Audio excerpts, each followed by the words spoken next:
Welcome to Warcraft Reloaded, a podcast brought to you by Mash Those Buttons, covering World of Warcraft Classic and its community. I'm Bobby, also known as Blazzinbob, and joining us again this week, we have Mel, aka Melarina. How you doing? I'm good. I decided to show up this week. Well, thank you for doing that. And we also have HammerDance. How you doing? I'm doing good. I'm happy to be back on the show. Happy to have you back. And we have first time on the show, EbonHardt. How you doing? I'm doing good, thanks. Thanks for having me on. Excited to be here. Thank you for coming. Yeah. So we got two of the guys that did Blizzard interviews and got some hints at Classic Plus. So that's going to be what the majority of the show is about today. But let me go through my little spiel. I'd like to thank our tank patrons in Croxford, Turtle Whale, and Braxton. I'd like to remind the people that we do the show live and I stream live on twitch.tv/Blazzinbob. That's BLAZZINBOB. We're going to first do comment of the week. I picked two of them because one I really liked with good information that maybe a lot of people don't know, because I just found it out day before yesterday. Or no, it was the day before Molten Core released. No, it was the day before second lockout. Okay, whatever. It was Tuesday, I think. But we're going to do that. And then there was a pretty funny one that we're going to do too. So there's two comments of the week. Got one voicemail. Then we'll see what everybody's been up to in game. We got kind of I don't know what EbonHardt's going to talk about, but I know HammerDance has a sad story to tell. And then we're just going to skip the news this week, guys. We got too much to talk about, and the news just keeps changing. Things just keep getting hot fixes, you know. MC Heat 1 was nerfed, or fixed is what they called it, or whatever. But, you know, we're just going to skip the news for this week, guys. And the main part of the show is going to be talking about the supposed survey that is circulating around, and we're going to talk about that. It's all about Classic Plus, and we're going to give our opinions, and we encourage you to give yours, you know, in comments or write into us, whatever. But that's going to be the show.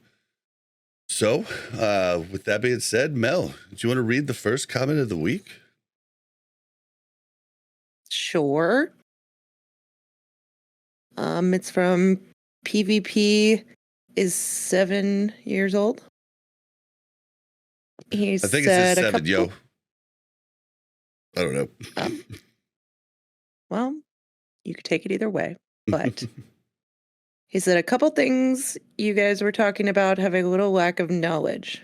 This must have been from the episode I wasn't on. I'm just going to point that one out.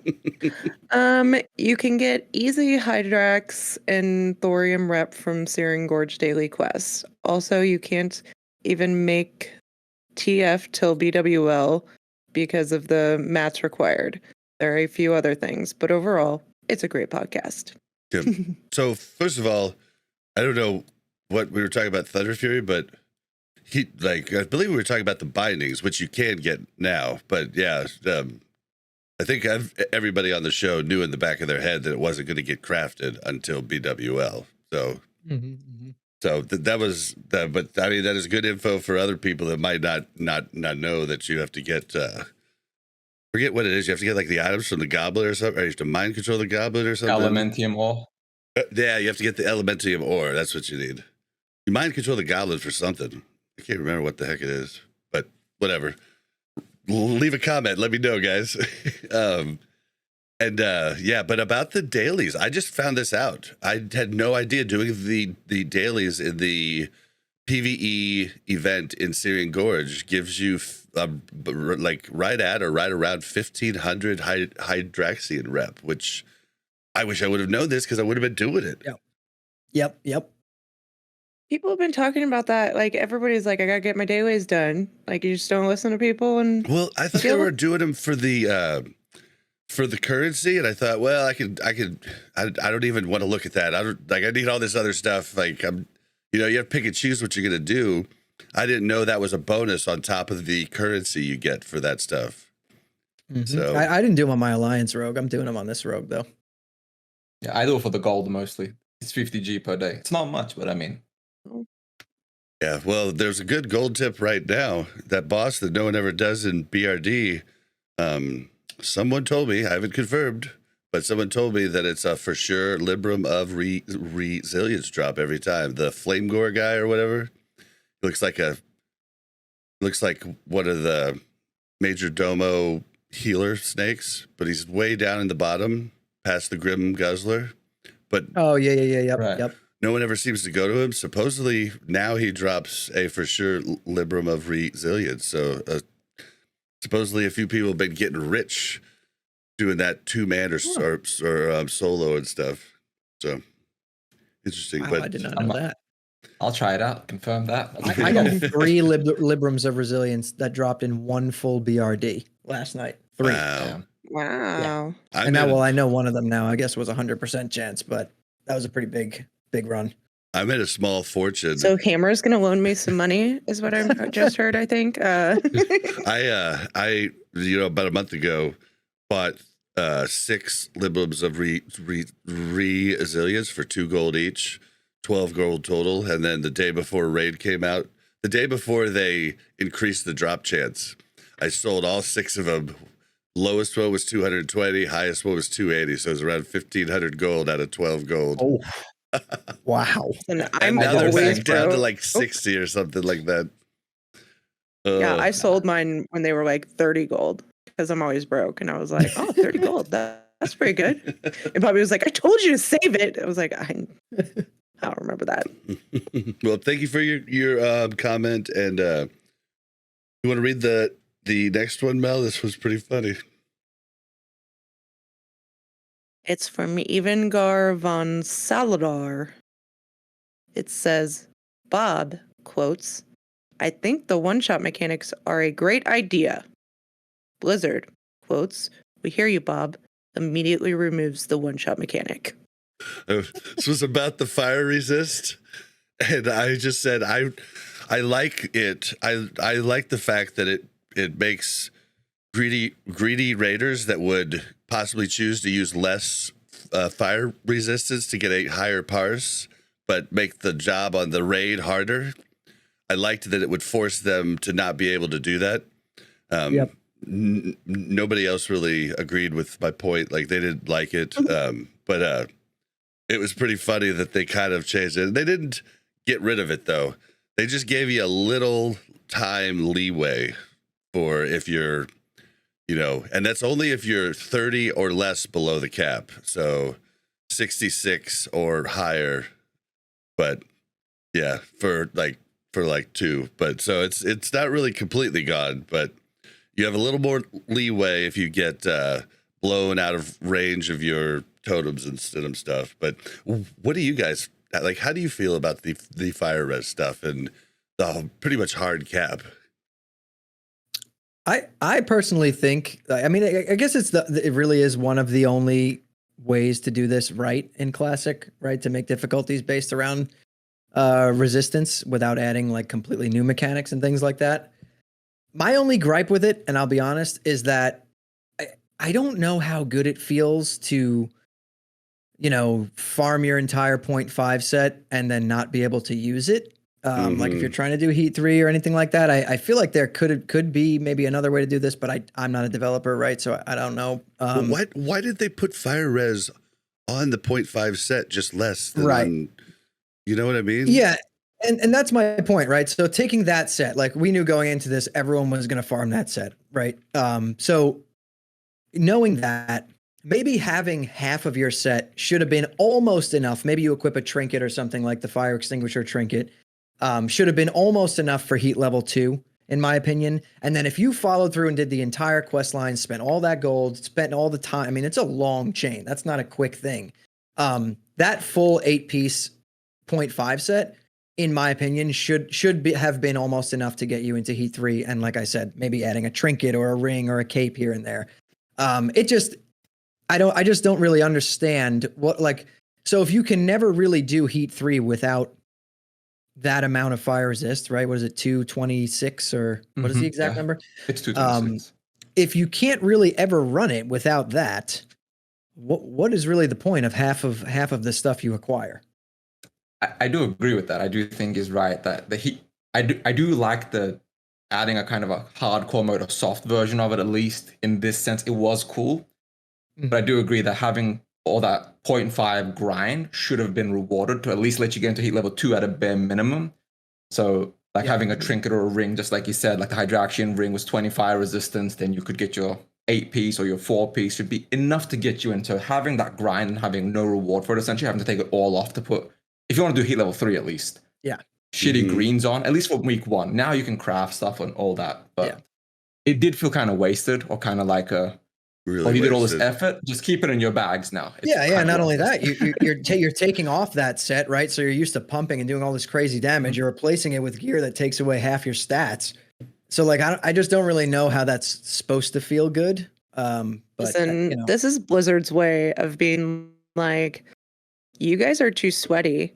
And you're the only ones. The ones going for Heat 3 week 1 are the only ones that had grinded their whole 0.5 set too. Then they get there and they're like, damn it. No, and you're right, Mel. Like I honestly think that's it. I think this was Blizzard like kind of saving the player base from themselves in a way.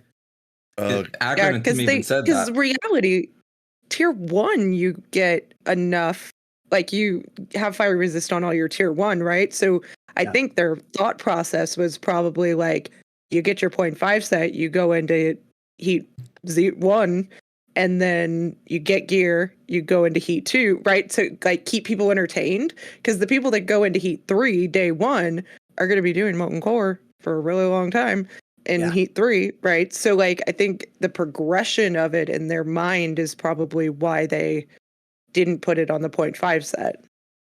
Yep. Yeah, I mean, and that makes sense. Does anyone here know exactly how much do you get, like from full tier 1? I think it's like 90, or like I did the math on it for my guild the other day because we were trying to see how to get every single person in guild at 226. And if you get your full, at least for the druid one, for me it was I think 94 or 95 FR. Then you have your 2 librams for your helm and chest, helm and legs. I forget what it was, the 2 pieces. That's 40.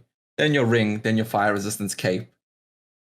Then you get 1 fire resistance trinket, and you should be at 226. But that's a lot of effort for a lot of people to go and just. And that's assuming your guild actually gets that many teardrops. It's probably going to be 4 to 6 weeks at a minimum for most people's guild to do it passively. So if you do want to go into Heat 3, people have to spend a lot of effort outside a raid to get in early. Yeah. Yep. All right, we're back from our technical difficulties. Sorry about that, everybody. It was a little weird. I totally kind of missed that conversation while I frantically tried to fix the computer and the stream. I'm hoping that it recorded good. It never lagged up or sounded bad on this end, so the recording should be good. The VOD might not be great though, but you basically was saying like how fire resistance. Yeah, you basically just like the 0.5 set was such a cool thing and a thing to get for Priebus, and then just kind of a letdown and a bummer that, you know. I don't think it was, though. I disagree. I think that it was meant to get you to have an easier time doing tier 1 or Heat 1. Like, it wasn't meant to let you do Heat 3 right away. Like, when. That is true. It's that's what the dev said. Yeah. It's. I pointed out to everybody when we first went in the first lockout, I was like, dude, if you think about it, it's actually set up. It's set up for you to play a few weeks on Heat 1, then play a few weeks on Heat 2, then maybe never move to Heat 3 or move to Heat 3 after that. And it's anybody who's doing Heat 3 right now is technically quote unquote cheating or skipping steps, like so they're doing the things they need to do that. And I don't know, I feel like the majority of people should be freaking fine with doing the lower difficulties. The gears, I mean, you do get one more piece of gear in Heat 2, so that's very enticing early on, you know. But you're getting the same gear, and so I do just like don't see that. I like that aspect I love of it. I love it. Yeah. That it's not better gear, you just get more of it because it gives you a reason to do it, right? Like if there was no benefit, then why would you mess with it, right? Absolutely. Yeah. It's a really cool system. I love that the devs did that because Mhm. like if they made like hardcore, like heroic mode, people would have hated it because it's absolutely not a classic Mhm. feature at all. So doing this is like a kind of soft step, like, hey guys, it's harder. Right. All you get is slightly more tier. So here's an extra tier Mhm. piece for each boss. And that's a cool feature they did. So I do like that. Yeah. Yeah, I agree. All right, and we're back. Take 3 of technical difficulties, and we're just hoping that we actually fixed it this time. So bear with us, and yeah, we're gonna get back into this. So we were just on, we were on the natural progression of things, and I think that it's how the game's supposed to be played, basically, and classic players want to break the game, so I get it, but I guess it makes it. I still wish the 0.5 had a little bit on it. I don't know. No. So when I was talking to Agran and Tim in my interview, I don't know why I say Agran, Josh and Tim in my interview, they essentially both said that they did it this way on purpose. You were meant to start in Heat 1, then you were meant to progress gear up going to Heat 2, then progress gear up and going to Heat 3. It was designed like that on purpose. So 0.5 was never meant to get you to Heat 3. But people I guess content creators and like just sweatier people, we play so much that we're just drastically more geared or have the playtime than the average player. So for us, we're like, I wish I got rewarded for this, but the reward was just getting into Heat 1, I guess. Yeah. Yeah, Yeah, well, it makes sense. I get it. And I played at I'm a broken record. I say this all the time, but I played at a very high level back in 2004, 2005. And, we didn't kill Rag for a long time. Like we, had to get quite a few pieces, like the leather shoulders with fire resist on it come to mind they dropped from Domo. And like we had to gear up because like we're kind of in heaven right now with as much fire resist as we can get, and then we couldn't kill Ani, for a good bit because we needed fire res, and Rag we needed fire res, and but private server vanilla figured a ton of stuff out. We were, by the time we were in BWL for a few months, or a couple months, we were doing Ani with no fire res and stuff of that nature, but it was a big progression time. So it is kind of very classic if you think about it. Yeah, I think so. I think it is super classic. Mm-hmm. All right, Yeah, well, no, it's wholly a classic feature to just be slow, because being fast is, I guess, what people call retail, and people don't like that. But at the same time, like you said it, the classic player base has played private servers for so long, everything is figured out. Yeah. Well, Sod's crazy like that because we're still just figuring out stuff, and there's stuff people try to keep secret, because stuff keeps changing. And, the funny thing is that one trinket you get from one rune as a rogue, we find out months later that if a rogue had it on, they could have been pickpocketing Swift Thistle. It's just, it was a very small known secret that people were making bank off of.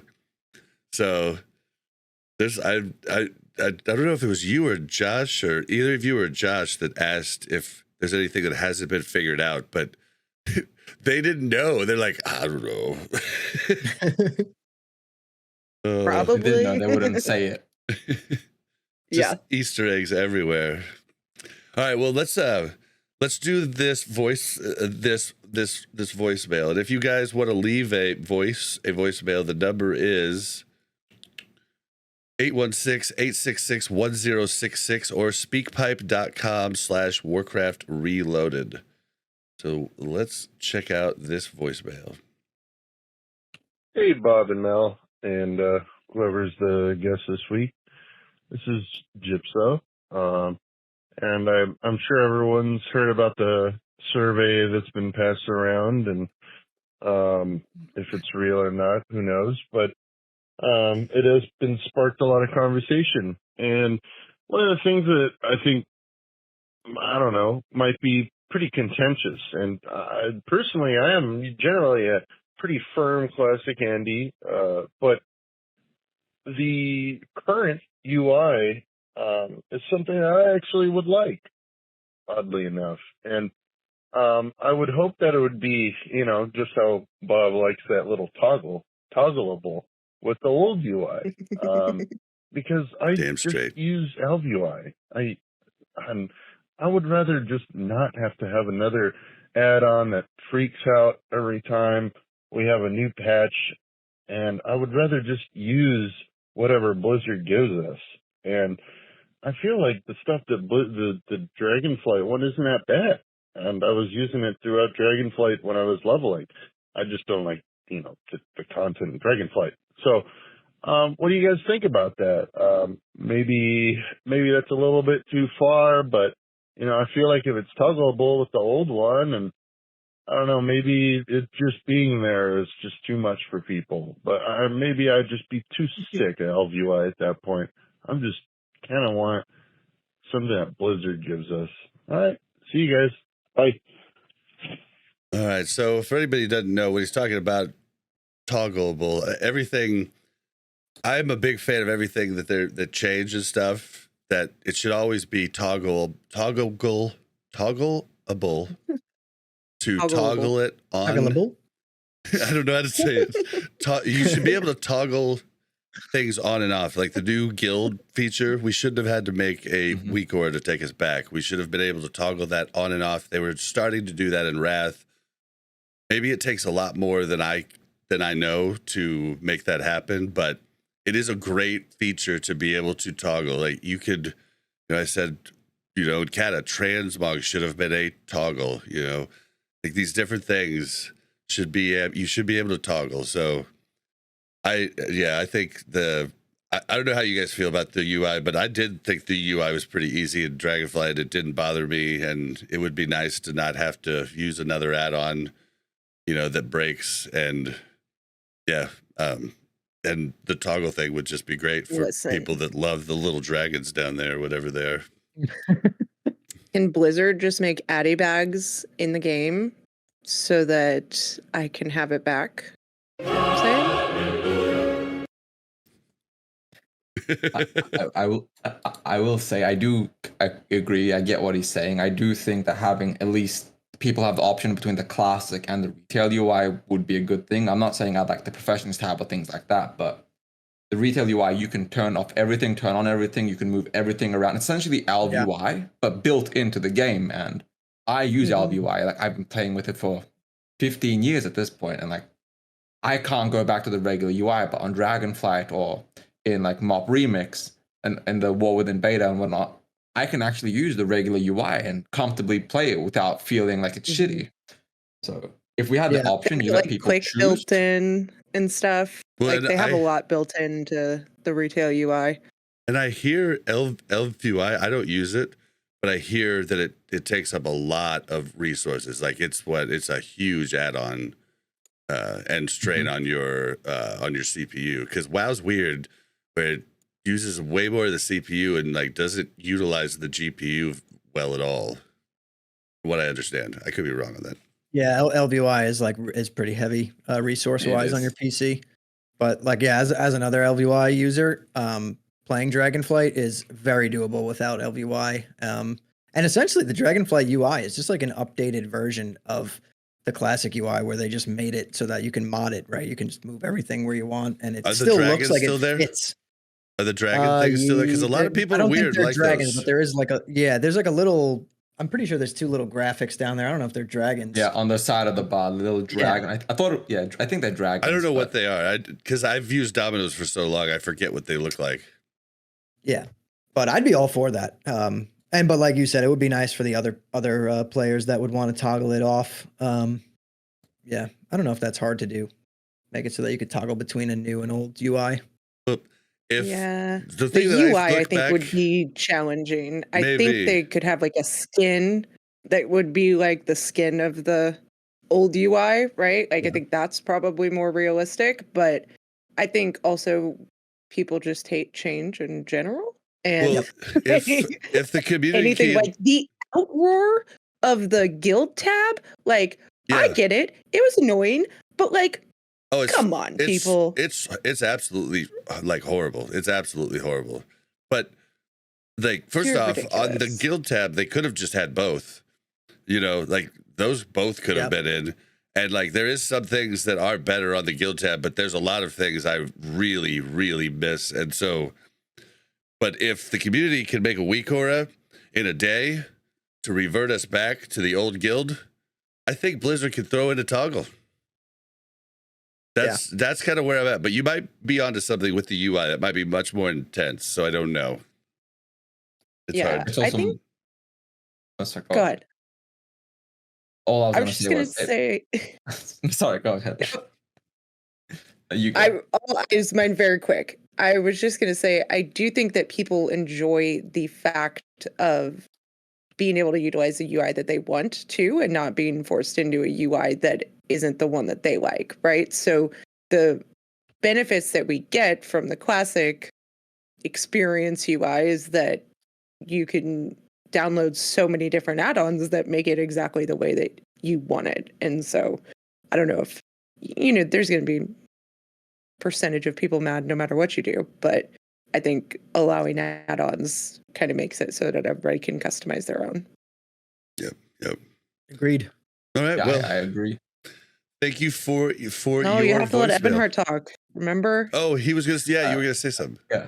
All I was gonna say was it might just also be a thing of, even if they could do that, they might not choose to allocate resources to that, because if they are working on, for example, Classic Plus, other things in the future, other like phase 4, 5, 6, and all of that, it might be something they just consider not worth the effort, considering how few people might actually really care. Yeah. Or Yeah. who knows? Maybe they might jot it down as possible future work or something like that. Are possibly going into Classic Plus. I don't know. But all right. Well, what's everybody been up to? I want to start with HammerDance, because HammerDance he's had a kind of a bummer of a week, but he is a tenacious son of a gun. And yeah, let's hear the story. Yeah, so we've been on Lone Wolf since day one of Season of Discovery. Actually, here's a nice little fact. We were the first guild created on Lone Wolf. We raced another guild called Shrimp Gang. We beat them. We had a whole elaborate plan that one of our guildies came up with. It was like 50 of us all working together to get the guild created in like under 10 minutes on launch. We ended up being the first guild created. Guild was great, phase 1. We had a ton of different BFD groups running. I think at one point we had like 5 or 6 groups going. Nomer was good. Phase 2 was good. Phase 3 came. We were really strong in the beginning. And then obviously what happened to pretty much every server and every guild, half the guild was just gone overnight. And then phase 4 comes. We're like, all right, you know what? We're going to go play on Bob's server. We're going to Crusader Strike. So we start leveling on here. We got our characters. A lot of us got 50s going, and we're just waiting for phase 4. And then at the last moment, we were like, all right, you know what? Let's go back to Lone Wolf. Let's just see if we could do this. And we'll make it work. We'll recruit, whatever. We go back. We get all of our characters. We all level to 60. We farm our, full 0.5 sets, do everything possible, farm thousands of gold. We raid Molten Core once. Then the next week, we lose 10 of our signups in the guild. Can't find pugs to fill raids because the server is very dead. And now we have to restart. So we're over on Crusader Strike. Some of us are almost level 60. Some of us are like level 30. But there's like 10 of us who abandoned Lone Wolf and the tavern forever. The tavern is no more. And we're on Crusader Strike now, and we're gonna try and make this work. Yeah, it's a bummer because, yeah, Crusader Strike is generally very healthy, and it is 50-50. I mean, it's never exactly 50-50, and oftentimes in Blackrock Mountain, there's an alliance layer and there's a horde layer, and you just want to be Depending on what you want to do for the time, you want to be on the layer that you're safe on, or you want to be on the layer. I'm always on the wrong layer. Oh yeah. But it does flop, because when we were doing Molten Core, like sometimes we had to summon and we'd have to have the whole raid zone out to kill because Alliance had taken it over. And then sometimes Alliance would come out to just wipe us while we were trying to summon. And so Crusader Strike is nice and healthy, but Lone Wolf, I mean, it's probably going to be, forever. Like there might never be a horde created on Lone Wolf again, because it has gotten so skewed. Because that is PvP, right? It is PvP, yeah, and it's horde dominated. We were down Alliance. to like 35% allies. So like you're not going to be able to make a horde on that server. Probably the server's probably going to die before you could make a horde on it. So it's really it sucks that somehow happened. Like I don't know what mistake was made or something or what, but well, it happened, Bob, when the transfers opened up to Wild Growth. All the Alliance left and went to Wild Growth. It's a PvE, and yes, and that is essentially what completely killed the server. I don't mind the guild losing people, right? People come back for phases, some people don't. That's just a normal thing, but not being able to recruit new players to the guild, and we weren't a bad guild by any means. And then also not even being able to fill 6 pugs on reset day was like eye-opening. Yeah, that night, that's when we were like, okay, you know what? We're calling it after 2 hours of looking. Couldn't find a single pug, not one on reset day. And so we just called it and came right over to Horde on Crusader Strike now. I know exactly how you feel. Well, not exactly, because I wasn't involved in recruiting, but I watched Varg, my old guild. I watched leadership struggle to recruit those last days that we were there on Whitebane as Alliance, and they started struggling to recruit around 35-65 population, and then by the time we left, it was 15% out all Alliance population there, and it's just. I was hoping they'd be able to like make that work, So yeah, and it's sad that there's no options, So we have, I think I have 4 level 50s on there. I have my 60 with full 0.5, all my gold, all capped professions, and like this stuff is just wasted now because it's a dead server and there's no transfers or anything. So I don't know, what to do. And we have a friend who's on Horde on Lone Wolf. And they're having the same issue, even with the bigger population. Oh, really? So it's just like the server as a whole is just not doing very well. And that's one of the main reasons why in my interview, I asked them, what is there any possibility of like clusters or merges in the future? Because in my head, I was like, if this is never going to be fixed, like we have to leave if we want to play this last phase. And then once they gave me their answer, which was pretty much like, probably not because it's seasonal. I was just like, all right, like we got to just leave. Like we're just going to waste time here. Yeah. And that's what we did. Well, I mean, you are welcome in Swamp, and Maui's been on us raid leaders to recruit, and we recruited about 9 of you. So works out good. But we've got lots of raids going. We're currently running 4. There's a 5th one starting up. You might be able to start one up too, giving us even more. So Swamp's doing good, and it's all because, Maui, Bobka, me, the other raid leads in Swamp kept our runs going every week, because we knew if we were like, hey, we're going to take a few week break before it comes out, we knew people would just, people would be on a break from it for 3 weeks and just be like all of a sudden, well, maybe I'm going to do something else, You got to keep people, you got to keep people brainwashed and coming every week so that they don't think about leaving. You can't give them any time to think. I mean, even when people took a break, like it's not that nobody took a break. Like we had definitely different people at the end of the phase versus the beginning, but them like seeing that it's still going on every week, I think is what brought people back as well. Even if they took a break. It was still helpful. Yep, yeah, I agree. That's a good point. And you're right. We didn't do that. And that's like how we lost people. We kind of, you know, it gets to that point when you're late in a phase where you can kind of tell people's hearts aren't in it anymore. And they're just like, I don't really want to be here. Like, so we were just like, we were honest with people and like, hey, do you guys want to call it for a couple weeks, whatever? And if people said yes, we kind of called it. And ultimately, I feel like you're right. And that is probably what really started killing at least the guild, not the server, but it makes sense. For our guild as well, we did the exact same thing. About like 5-6 weeks into it when we realized that phase 3 wasn't just going to be 2 or 3 more weeks, it might be another 2 months. A lot of my guild was just like, I don't want to do Sunken Temple no more. So we let people we called it. And then when we came back for phase 4 2 weeks beforehand, the hype was back, but still, like we had like 20-30% of our guild just never logged back on. Like we're doing other things now.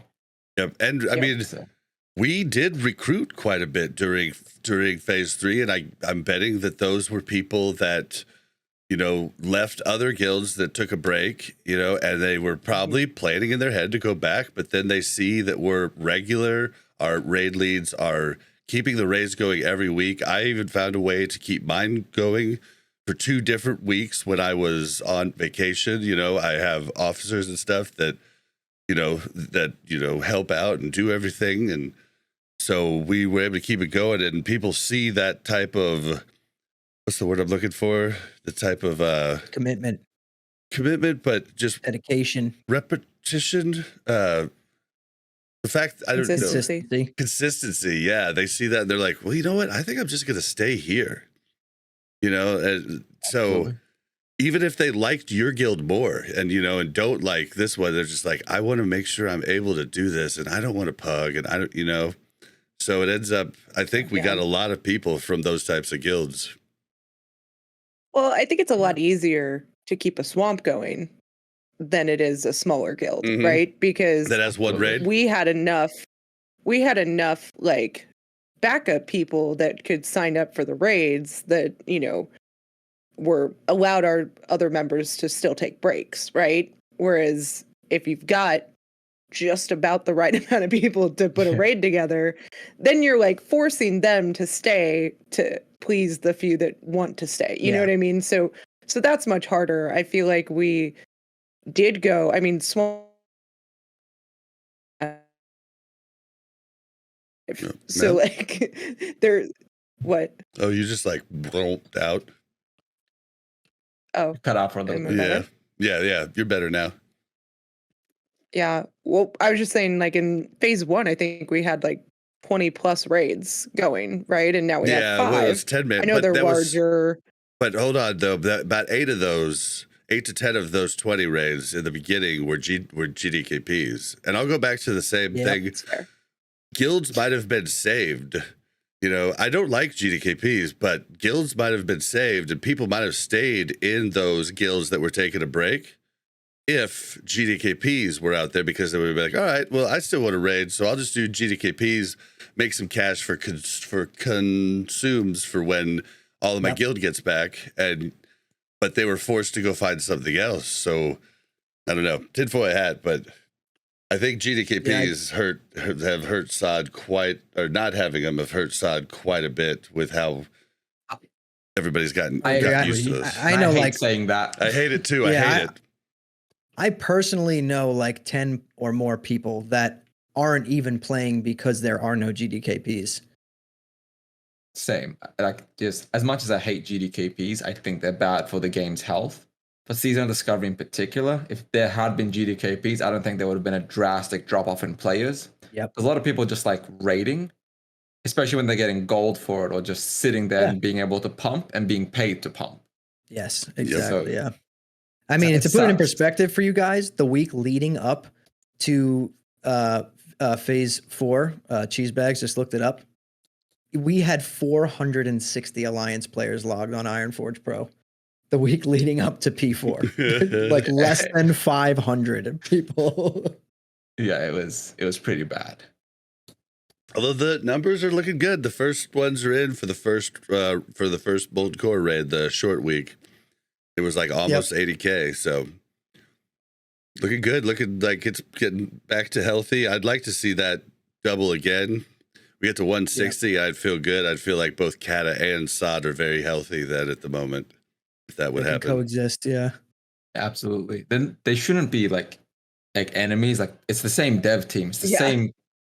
It might not be the same game, but it's the same ecosystem. Sure, Sod and Cataclysm are both essentially retail minus retail light classic. People have different names for it, but they're both slightly different from classic. That they both shouldn't hate each other. I like to think that there's devs in the team that some of them love Sod and some of them love Kata, and they have little fights like all of the player base does. I'd love it. I don't know. Pretty funny. All right. Well, what have you been up to, EbonHardt? Oh, honestly, I've just been playing the game. We got out my guild back together. Everybody came back. We had to recruit a bunch, fill a couple spots. It's just been good to see the game alive again because that drought trying to make content for about 2 months there when everyone was essentially saying Sod is dead, quit. Hey, Eben, why don't you play Cataclysm? Why don't you play retail? Do this, do anything but Sod. And I stuck it out. And Hammer and Kago stuck it out, man. Yeah, parts of it were miserable. Don't get me wrong. Sometimes I would log on, and there'd be 100 people in my stream, and they would all be like, "Eben, I want to quit. Eben, convince me to stay." I was like, "I can't convince you." But I'm just happy the game is back. That's the main thing. I love Sod in particular more than I love like Cataclysm or retail. Like even hardcore's fun, but hardcore's not like a repeatable game mode in my opinion. So for me, it was Sod. It's like I was so happy that it's finally back. Like that's the only thing that's all that's happening for me. Sod is back and I'm thriving. And it's okay. So I love content creators, that actually, we're all kind of doing it to monetize. Like if you can make money, why not make money? It'd be dumb not to. But you can tell you guys love it, whereas someone like, I'm gonna call them out, the Comeback Kids, as soon as that became non-profitable, they were out. So that's the difference between the different types of channels. And everybody wants me to do more Cataclysm episodes, and I'm just like, dude, I just don't play it. Like I'll do one every once in a while and have guests on that can talk about it, but it's just I want to talk about what I love. That's why I made the podcast. I didn't make it to make money and stuff. I made it to talk about a game I love with a bunch of cool people. So absolutely. I agree, man. I agree. Like EbonHardt said, there was a solid while there where it was really rough, and I was like, all right, I guess I'm gonna go start delivering for Uber. And then they announced P4, and I was like, okay, this could get a little hype. Although I will say, as a podcaster who loves to talk, I've done Uber, and I'm a 4.98 star driver. I haven't driven in months, but if you're going to do a job, you do it right, man. It's my motto. Yeah. Absolutely. Sure. Mel, wait, what have you been up to in game though? Sorry. I've just been grinding, like getting my 0.5. Like I didn't need all pieces. I just got my boots and I stopped there. Alterac Valley, get grinding. I've been playing, hanging out with my guildies, doing stuff. I don't spend as much time in game as I really should. A lot of my quotation marks content is theory crafting or conspiracy theories or what's coming in phase 5, this, that. So I spend a lot of time reading and like trying to like write up a legit reason why this can happen or can't happen. In game, I just play here and there, make sure I keep up with things, but I don't really do a lot of extra things or like anything super sweaty. Gotcha. Well, Alterac Valley is right up your speed if you want to read. While you're playing. Oh man, I have to have something to do when I'm doing Alterac Valley because I'm usually guarding a tower or a base. But I mean, I don't AFK. Like I'm not one of the guys where you're gonna sneak in and cap the flag without me seeing you. You know what I mean? Like. That's the worst. The guarding. Oh, it's the and best then somebody as a rogue. takes it where they're standing there, and you're like, seriously? It's so good when you do it. It's so much harder to do.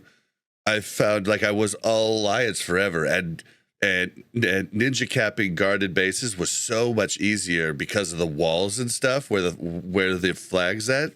But I've been trying to do it as Horde, and like it's not like capping though, or like retaking those back is not easy. The like tower ones. And I'm talking about I get recapping. flamed. I get flamed if I try to defend because everyone just wants 5-minute games. So if you drag a game out, you get reported. Yeah, I'm talking about. Oh yeah. So I haven't done a whole bunch of AV yet.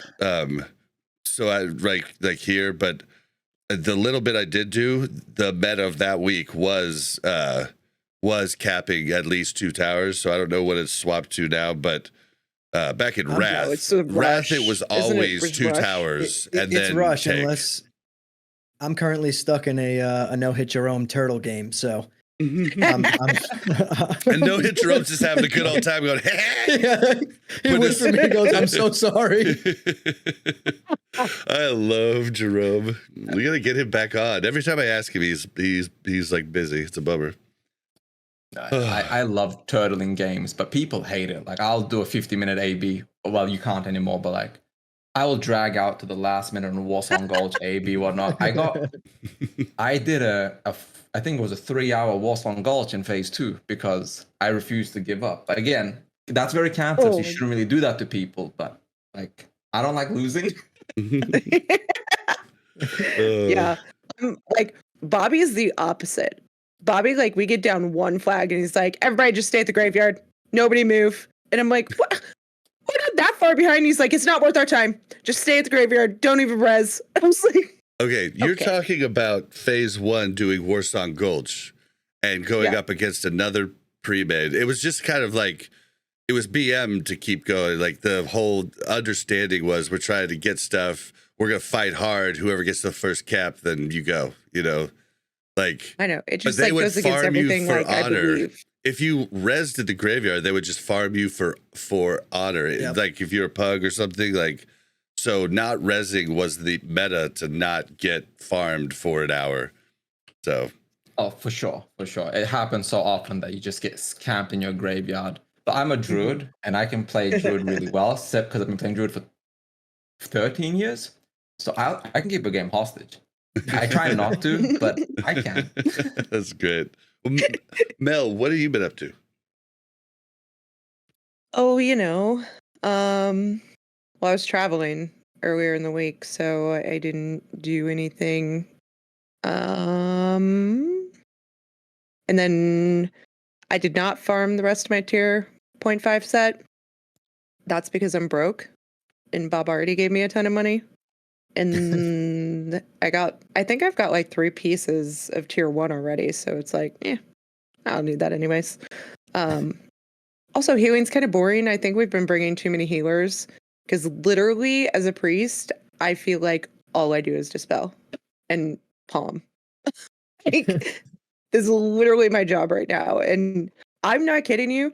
When people say, can somebody dispel me? I want to smack them over the head because I'm like, listen, people, I am 1 priest and there are 20 of you that all are glowing blue on my screen right now. The Shadow Priest should be helping you. Sorry. No, he is, but not, as much. I mean, my like I focus on the raid frames, right? So like I see immediately when somebody gets something I can dispel, but I need to find a way that it doesn't show me the stupid ones that come right back, right? Well, and you have to think about Gar. Like there's no reason to dispel ranged, right? But you want to dispel melee because they're getting knocked back and need to get back to the boss, so it's kind of weird. Sure. Yeah. I mean, those things I figure out on my own, right? Like there's a silence that I don't really need to dispel the melee of silence, but I do with the ranged. So those things are fine. Like I can figure that out. It's the ones that like you dispel and then they come right back. What about enhanced shaman? Like they cast a lot of spells, so it's still very, you gotta think about a lot going through your head. I dispel anybody that has mana. Okay. Like anybody with mana, I'll dispel you. If you don't have mana, shut the fuck up. Interesting. So you're not looking at, because you don't look at the colors of the classes on your raid frames. They're all the same color. So you see ones with mana bars. That's not true. Their names are different. Their names are their names are colored? Class color. Yeah, it's just easier for me to, like, if they were all different colors, then, like, they like the reduction in health isn't as obvious as if they're all green and then I see like a reduction in health. That's why I do that. But their names, like the font is the color of their class. But they also have either a blue or a red or a yellow bar underneath them. So I know who has mana. Gotcha. Interesting. but- Yeah, I didn't even think about that. Yeah, it's a lot of dispelling, guys. A lot of dispelling. So it's like the same amount of dispelling that you had to do in a 40-man with 5 priests, but now it's a 20-man with 1 priest. And I don't like it. That's I would great. like to complain about that. Yep. All right. Well, for me, so yeah, I've been doing all kinds of shit. I've been helping a bunch of people. It's so cool with the Real system and me getting so unlucky with, the tier 0 drops that I've bought almost everything except for my chess piece. I've literally bought almost everything. I bought the 2 pieces from the auction house I could, and then our 3 pieces, and I had to spend 100 reals on the other 3 pieces to upgrade, and I got my chest that dropped, but haven't seen a head. But luckily, we're going to. Everybody needs help, and I'm like, what do you need help with? It's a dungeon I haven't done today, and it's just, and there's a bunch of fire res stuff that's dropping too. So just like I've got a whole bunch of off pieces. I'm up to 160 something fire res. And it's just been cool. I've been doing all that stuff, working on my hunter a bit. I'm supposed to have him ready to raid Sunday. I'm really scared about that one, but he's almost 87 or 57. Then yeah, just been running the raid, and it's so much work, and a lot of people really want legendaries and bindings, and you gotta be really smart with who's getting those, and then you gotta, I'm trying to make the roster for next week, and people are gonna get left out and have to find a different raid, and it's just, but if I make a bad Like your comp, wife that hasn't if signed up yet. if you make a bad comp, then you're letting the entire raid down too. So it's just it's been rough, but we're getting through, and I just We went a couple days ago. We raided on Wednesday. Yeah, we raided on Wednesday, and Bob made a comp that had a lot of not melee classes, and guess how we did? oh, we killed it. We only had Very one well. one melee group, two caster groups, but all of those people didn't re-sign up, and then we also owe it to the people that have been raiding with us since Nombragon to make a party. Luckily, the hunters are mostly all going Can we get more ranged now. caster friends though? Where are all the people that we hang out with? Like, first of all, they're almost all rogues. Like, I did a dungeon with 3 other rogues, and I'm like, listen, guys, and this we is a killed it. problem. We killed We it. need to talk about this. We killed it. But No, we didn't. the first No. lockout on Saturday went pretty good, but we kept going back to get acquiescence, and it was just a big pain in the ass. And then we ran out of time, and people had to leave before we got rag down. We only got to try rag once with a full group, and then we tried it twice with 18, and it just wasn't going to happen without world buffs and denim stuff. So it felt really good to go in and in 2 hours just blast through Molten Core and just destroy everything. And we even had to send someone back to get an acquiescence. But we only had to do it once instead of twice. So it went swimmingly. We destroyed it. We one-shot everything. There was only a few deaths, except for we had one mage that died like 7 to 9 times. And we found out, we were talking about how he died the other day, and we were in Twitch, and one of the kill died was pointing out. He's like, dude, he died to Balefire Bolt every time. And then he was in chat on Twitch. He goes, it was only 3 times. And he was like, oh, okay, sorry. Well, I guess I just only looked at 2 or 3 times. I must have looked at the times that it happened. But it's so funny. Dude, it was like as a healer, I take it personally when people die, right? And like after he had died like 4 times, I was like, okay, I need to keep an eye on this guy. I don't know what's happening. I was like, how are you dead every time? And he'd be like full health. And then you'd be like, dead. And I was like, oh, I can't do anything about that. I don't know what you're doing to yourself. Like, you're going to figure that one out. Balefire Bolt's pretty funny though, how it kills people. It kills themselves. Oh yeah, that's all I've been doing. Yeah, so all right, well guys, let's move into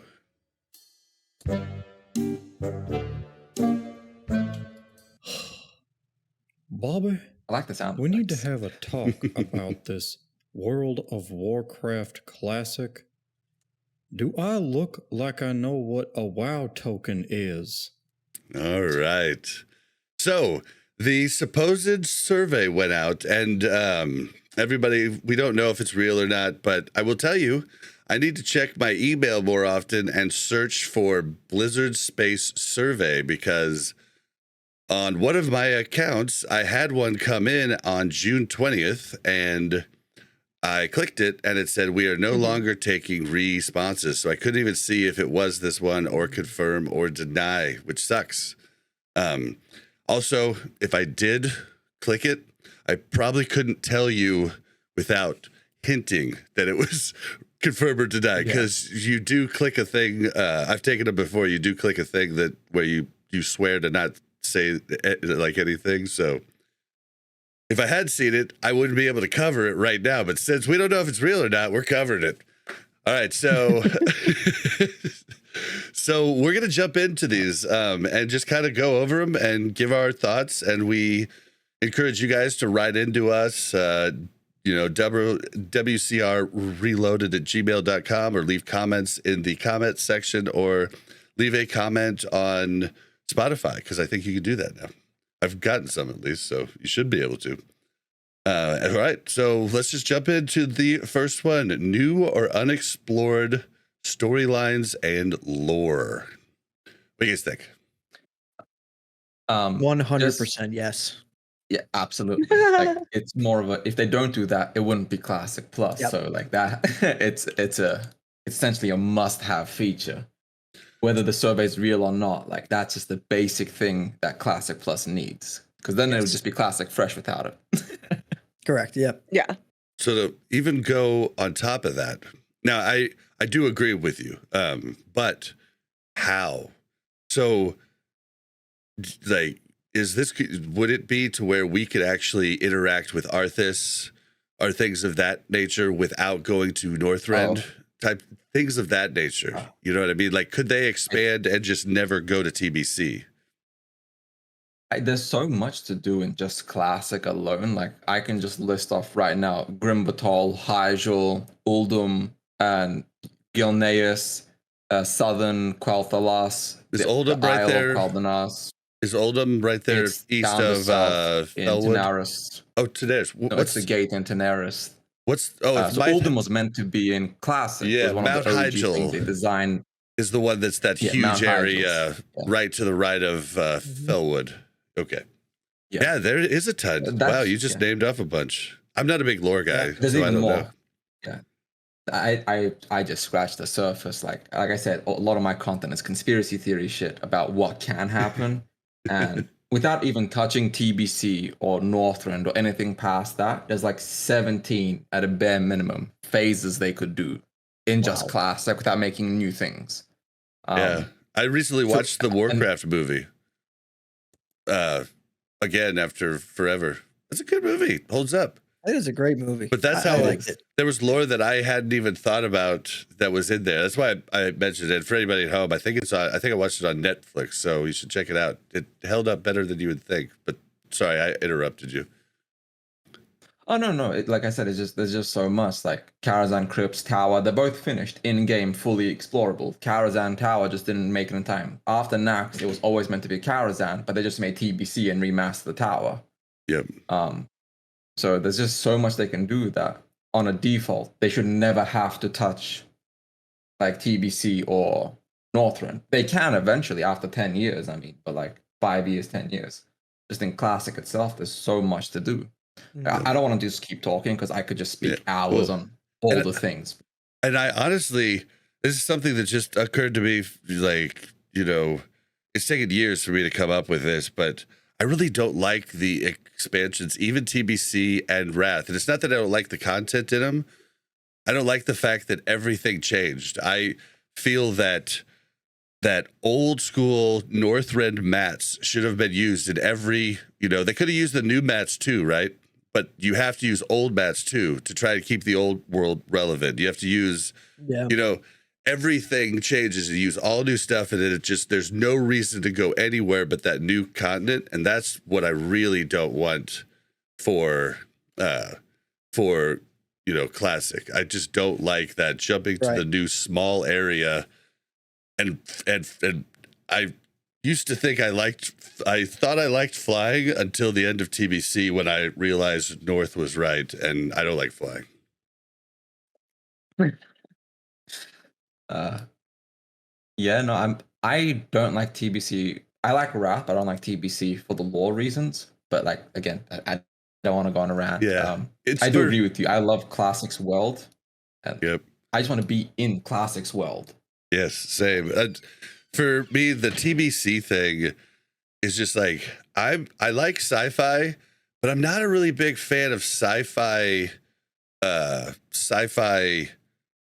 mixed with Tolkien, mixed with fantasy. That's probably why I'm not a huge Warhammer fan, So I don't really like the aliens and the platforms, and I just don't really like the sci-fi part of it. So I like sci-fi, I just don't like a mixing. I don't know, it's a weird thing with me, but I'm with you. I want to keep us in the same world. Yeah, and if you go off of like what EbonHardt said, all those zones and everything he listed off, that would keep you in, on Azeroth. You'd be still between the Eastern Kingdoms and Kalimdor, so it would still be true to like classic, You guys ever played Sea of Thieves? I tried. I messed with it a little bit. Fun. What if you had boats in WoW? Oh no, yeah, you make your own content. What if you had boats in WoW though? And there were pirates and there was an MMO recently that did that. Lost Ark. I think Ash's Lost Ark did it? Lost Ark, yeah. Ultima Online did it years back. I don't know. Kind of crazy. It would be a way to like have more content out of there, but I don't know how you would do it, like besides people manning their own ships. Because in Sea of Thieves, you have to move the sails. It takes multiple people to drive a boat, or you're just running around like a chicken with your head cut off trying to do everything. But yeah, that was just a side note. I don't think they could, but it's actually funny that you mentioned that boats were part of the initial design for World of Warcraft. They scrapped it because they couldn't make it work with the technology of the time.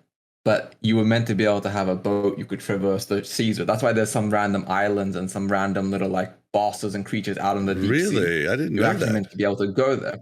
They scrapped that shit very early. So I don't even know if it came in alpha, but it was one of the things like back in Warcraft 3 when they were teasing it, they mentioned boats being able to traverse the seas. I think that just became the boat we take at the harbor, but I can imagine why they wanted to have that initially, but because a ton of the original devs were huge Ultima Online fans. Like a lot of them were EverQuest fans too, but a bunch of them had played like Ultima Online forever, and we had boats. But I was just always thought about boats as like a form of like player housing, But in Ultima Online, it got crazy because they were just parked all over like the coast, and like finding a parking spot was a bitch. It was hilarious. All right, so what about new reputations and rewards? I feel like that kind of goes hand in hand with the new like storylines and lore, right? And any new lore that's introduced, that's going to probably introduce new reputations and all that kind of stuff. I feel like if we're gonna have new storylines, new lore, new characters being brought into the lore, that would without a doubt have to probably bring some more reputation and stuff. No.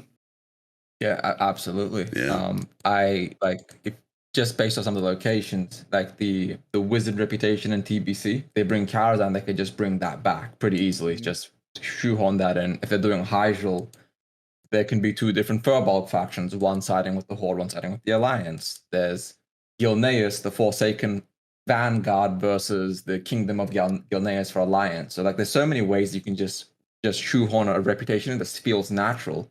Yep. So and it makes sense, like Hammer said, if it ties directly into all the old content. If you're making new content, just add a reputation with it. Yeah. And they've already added in new rewards for existing reputations, which is great. Because there's still existing reputations they could take advantage of. They could have a level 60 area where the reputation that you chose, Maghar or whatever in Desolus, actually matters when you get to that point too. And and then you get more rep up at that high, but they could. I always thought in phase 2 or whatever, they missed an opportunity to put more stuff on those guys, So yeah, I don't know. I think it'd be cool, Mel. Yeah. Mel, do you got a thought? I mean, yeah, not really. I think You don't have it'd an be. opinion. I feel like it's. Yeah, I just feel like those are kind of givens, right? Like if you're gonna make a Classic Plus, like we don't want. Well, not that we don't want. I'm just saying a Classic Plus to me isn't just a reboot of Classic again. It's something different and new, and the only way you get that is with the lore and the reputations and rewards and stuff like that. Like if they added the lore and didn't add reputations and rewards that were different, it would feel like something, I don't know, like the same but slightly different, and I don't know. I wouldn't like it. Okay.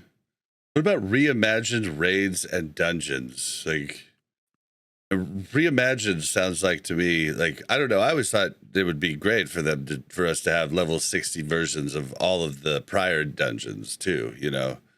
Scarlet Monastery comes to mind first and foremost, but Yeah. and or Dead Mines, man. Everybody, I'm wearing a Goonies shirt right now, so. Yeah, I mean, It makes I it think that could challenging work. though to keep everybody in the same world though, right? Like if the raids level with you, then could I not go back and do a raid at 60 to help a level 30 I think you would toggle level it. or something? You know what I mean? The leader would toggle it, just like you would toggle, different modes. Like you would toggle level 60 version, or because there's a ton of level 60 people that love to farm lower level dungeons. So you wouldn't want to take that from them because people love doing that and seeing how far they can push stuff. Yeah. So I think with that one, the emphasis needs to be on new. For it to be Classic Plus, in my opinion. Yeah. Just because, like we all of us here love SOD, but there was a lot of people and I got a lot of comments, especially early on in the beginning, talking about a lot of people didn't like that they used pre-existing dungeons for the level up raids and things like that. And I guess I could see why. I personally thought they were done really well. And it was a really good way to kind of give you some sort of end game at the every phase and use these kind of less popular dungeons for something good. But I think for a true Classic Plus, I personally would like to, like, I wouldn't want them to reimagine Dead Mines any other way, or Wailing Caverns, or any of those like iconic low level dungeons. But I would like to see some new stuff. Like maybe there's another area of Dead Mines. You know what I'm trying to say? Like maybe like you go deeper into the mine at level 60, but the original Dead Mines stays the same. And like in my opinion, that's how I would like it done. Or you blow open the mountain and go out on the boat like the Goonies did. Or, well, the Goonies didn't go on the boat. That's what I'm saying. Like, playing off of those dungeons and creating completely new content. I don't see how anyone could not like that, right? Yeah, but absolutely. Reimagining the old dungeons, I can see people being like, well, this isn't Classic Plus anymore. This is just SOD 2.0, or like, like that's really what people would say. A lot of people. But I do like the idea of like what you just said, like, like blow through the mountain, whatever. Like there could be just so many extra areas that are considered the same dungeon, but it's like, this is the level 60 Dead Mines versus the level 20. And it's just a completely different dungeon with a different experience with high-end loot. Like that would be cool. Well, yeah, no, 100%. I think that's the best way to do it, because like Hammer said, if they did just reimagine all the small dungeons, people saw it too. But what they could do is they could add an extra boss here or there to the old dungeons to make it kind of classic. Plus, kind of like with the Molten Core or the IKEA Meatball, as they put it in MC. They could just add an extra boss of Dead Mines or an extra boss in like Noma just to make the leveling experience a little funner and spicier, but then not change them and just expand upon it. Right. So Yeah. Yeah, so before we move to the next one, I'm just going to say to your commenters, I'm going to make them mad that talked about not liking that they remade BFD, Nomer, and Sunken Temple. All I have to say to them is I guessed all 3 of the raids right after BlizzCon, and you know why I did that? Because they fucking suck, and nobody wanted to do them, and you do them once, and you piece the fuck out, and that's why they chose those. They chose it for a reason. It is. Well, and I think you have to think it's a seasonal server, right? So you have to determine how much effort you're going to put into a seasonal server. And instead of creating these wonderful new raids for us, which they did a lot of work on the dungeons they turned into raids, right? They weren't just like, made into a raid. There was a lot of other things that went into that. But I think that was their best bet to see like, oh, will players like raids at level 20, right? Like, and I think they did that correctly. And I liked how they took the dungeons that, to be honest, I bet you about 50% of the player base had never even stepped foot in. I would love to keep them in, even if we didn't have level caps the next time around. Like if we could go straight to 60, I'd still want those dungeons to stay the raid rather than the dungeon, and have the same mechanic where I could run it every 3 days and level up. Yeah, like a mega dungeon or something. Yeah, exactly. I would love that. So I agree. That is interesting that they didn't put that on the feature list, like the level capping that we had in SOD. Mm-hmm. I really liked the level capping. I liked it. I was going to ask, how do you guys all feel about that? I still like it. I always thought it was a neat thing, and I still like it to this day. The only thing I don't like is it was great to catch up the first couple phases, but now it's gotten a little crazy. I kind of wish, all the runes and stuff. I've told you this before. I just kind of wish every previous stage rune would just not alts, even people coming brand new to the game, they just have them. I don't know what you have to buy them. They're just there. Yeah. Like that's what I would rather have. Yeah. Yeah. I think honestly. What's wrong with a level 1 having all of the runes except for phase 4 runes? I'd go make a character right now and level it up. Yeah, I would entice me to reroll. So much fun. So much fun. Absolutely. Yeah. So I leveled the druid because I could get Starfall or whatever it is. They're probably fixing that. Agon said it in a tweet that it was one of the things that they were already thinking about doing. They just didn't have time right now. So it might not be soon, but I expect in a month or so, they'll probably add a vendor you can just buy it for reals or some shit. It'd be cool. Yeah. You guys think that it is... So we saw like how popular phase 1 was, right? I think part of that was the really low level cap. I think part of that was just the newness, the runes, and all of that stuff, right? But everybody also had a bunch of vaults. Do you feel like... I feel like we're stuck on this like level 60 stuff because that's what we've always known as classic, right? Is level 60. Do you really think that we need... Because I feel like every level cap you go, the harder it is for somebody new to come in, right?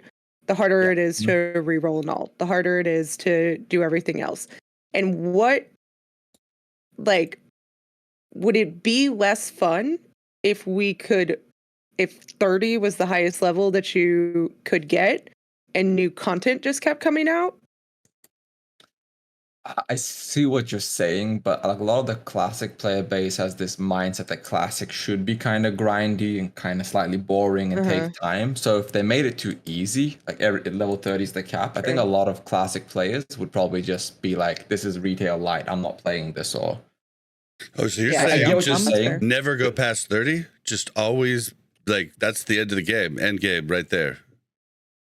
Is that what you're saying? I was just proposing it. I wasn't saying that's what I want. I was just saying, like, are we stuck on 60 because that's what it's always been? But you look at like every level increase throughout the history of WoW has made it harder and harder to go back, You right? could call it classic light, LITE. that could probably work, honestly. No. See, I'm on the complete opposite side of the fence from I think almost all of you guys. I personally don't like the locked phases. I think that locking the phases at specific levels like that, I think it actually contributed to a lot of people dropping off of Season of Discovery. I think if you lock people down, it kind of like hinders some people from actually getting fully invested. And like, there's people out there who like really want to sit down and like grind for like a month straight and do their thing and this and that. But like stopping at 25 or whatever, like granted phase 1, everyone was loving it, right? Because this was so new. Like I had like 8 25s doing 1 million GDKPs. I was like having a blast. But I think after that, it kind of, people get bored, if you stop someone from playing like intentionally, people just get bored. And like, yeah, there's people out there like us, we can say like, yeah, there's stuff to do. There's plenty of stuff to do. But like you said before, Bob, we're making money to play this game. So other people, they'll get bored. You know what I mean? And I personally, I can see why they tried it, but in a Classic Plus environment, I wouldn't. I would leave it feeling like regular Classic. Like right now, if Classic Era started booming tomorrow, you can go on Classic Era, you can make a level 1 and no one's stopping you. You can go the whole way, right? As far as content releasing, yes, that should, in my opinion, should always be phased, but I think the leveling should be completely unlocked from day one, in my opinion. I think it's probably agree. going to be. Yeah. I think it was basically, if I had to guess, they were like, well, people really like this in beta. A lot of people talked about it, and that gives us time to develop SOD. So I think it was a mixture of... That's what I think too. Like want and need, and they were like, we can sell this and give ourselves time. And, I don't know that I'd want to do it again either. I will say that, unless we knew exactly what, like when we were going to the next phases, I'd be cool with that then, because I do get a lot of enjoyment out of getting stuff done early, right? And having things, everybody was like, there was tons of stuff to do all over the place, but lots of us didn't do, say, what's the Furbog reputation up in Timbermaw. There's a lot of people who did that, super sweaties, but a lot of people didn't because they didn't know new stuff was coming to it. But if we knew all the stuff that was coming, which, doesn't make it Seasons of Discovery, but that's what entices a lot of people like me to get ready early. Like, I'm like, all right, I'm going to have this knocked out and done. But the people doing it right, in phase 1, every phase will be 6 weeks, right? Like, well, yeah, but I'm saying knowing what's going to be on vendors and everything else, like that's what made Classic 2019 so neat. And I think what makes it neat for private server people is knowing what's coming and being that Giga Chad knowledge that, knows exactly what to do, knows what investments to make, knows, that's why those investment videos have stopped, because nobody knows what the fuck's coming, right? So they don't know if a new, everybody sold all their squid because they're like, I don't know, Blizzard could put out a new food, and so I think knowing there is some sort of gain for this player base on knowing what's coming and being able to properly min-max prepare for that. Yeah. Is your idea of Classic Plus beyond 60 content, or are you like, do you guys think that Classic Plus should be reimagined the entire 60 experience? I think like what EbonHardt said earlier, that it should be 60 for a bit, right? Almost like you're coming out with new expansions again, but they're not expansions and you're not leaving, right? Or for like 5 or 10 years, like he was saying that, like, I think that's a way to do it. Like start at 60 and maybe in like 3-4 years, whatever, it opens up to 65 and you get this new zone and stuff like that. Like I think something like that could definitely work. Yeah, like as much as I do like what SOD did, I don't think it would work again. If they opened up SOD again from the beginning, like a fresh SOD, for example, I think the play numbers would be abysmally low because I think people are just at this point sick of that gated seasonal model. I think people just want a forever character. So again, it's hard to just my invest personal too, like opinion. yeah, it's hard to grind and like invest in this character too that is on a seasonal server that we don't know what they're going to do with them anyways, right?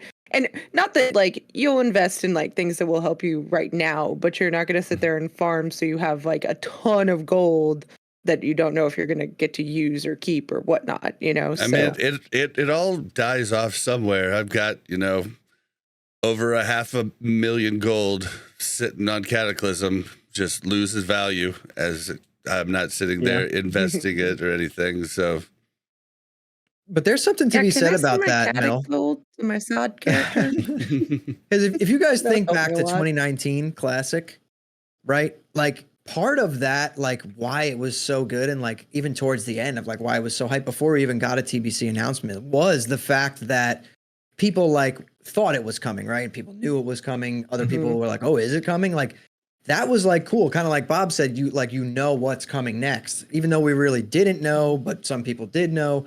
Like I think that's a major part of it, right? When it's not seasonal, is that like that there's no real end. Like your character is going somewhere else, and you're going to continue to go and continue to go. And I know that we've gotten from Agrin that our characters will go somewhere and like live on forever, right? Like he's always said that since phase 1. But I mean, let's be honest here. What does that look like? Like it's just going to be some realm where no one logs in, and you know what I mean? Like that's one thing. Like I was saying, like, it's like a museum time. Yeah, that's what Arrow was for a long time, though. And listen, it's gonna start up the SOD hardcore servers. That's what's coming next. We're doing SOD hardcore. Here, we've got a bunch of stuff to get to, so I want to get you on the next one. New/future races and classes pulled back from future expansions. Now, I watched both of you guys' videos, and I'm pretty much on point with almost. You guys have similar thoughts, and I'm pretty much on point with both of your thoughts. So I'll just let you guys go. Go ahead, Evan. Thank you. In my opinion, you can and should add future races or like things, but it should be more in tune with what people have always wanted that felt more classic. For example, ogre/Moknathal or high elves, and that's not really a future race, but it's a race people have essentially begged for 2 decades. Yeah, and I feel like that fits more with classic than Draenei or blood elves. Not that they're bad races. And they do make sense because they were meant to be part of the base game. Outland was developed and designed. They were meant to be there.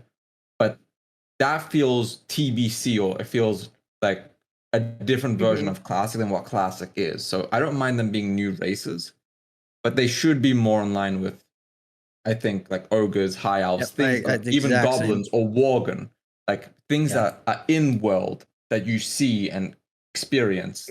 I just feel like that makes more sense in my opinion. I agree with you 100%. I wouldn't.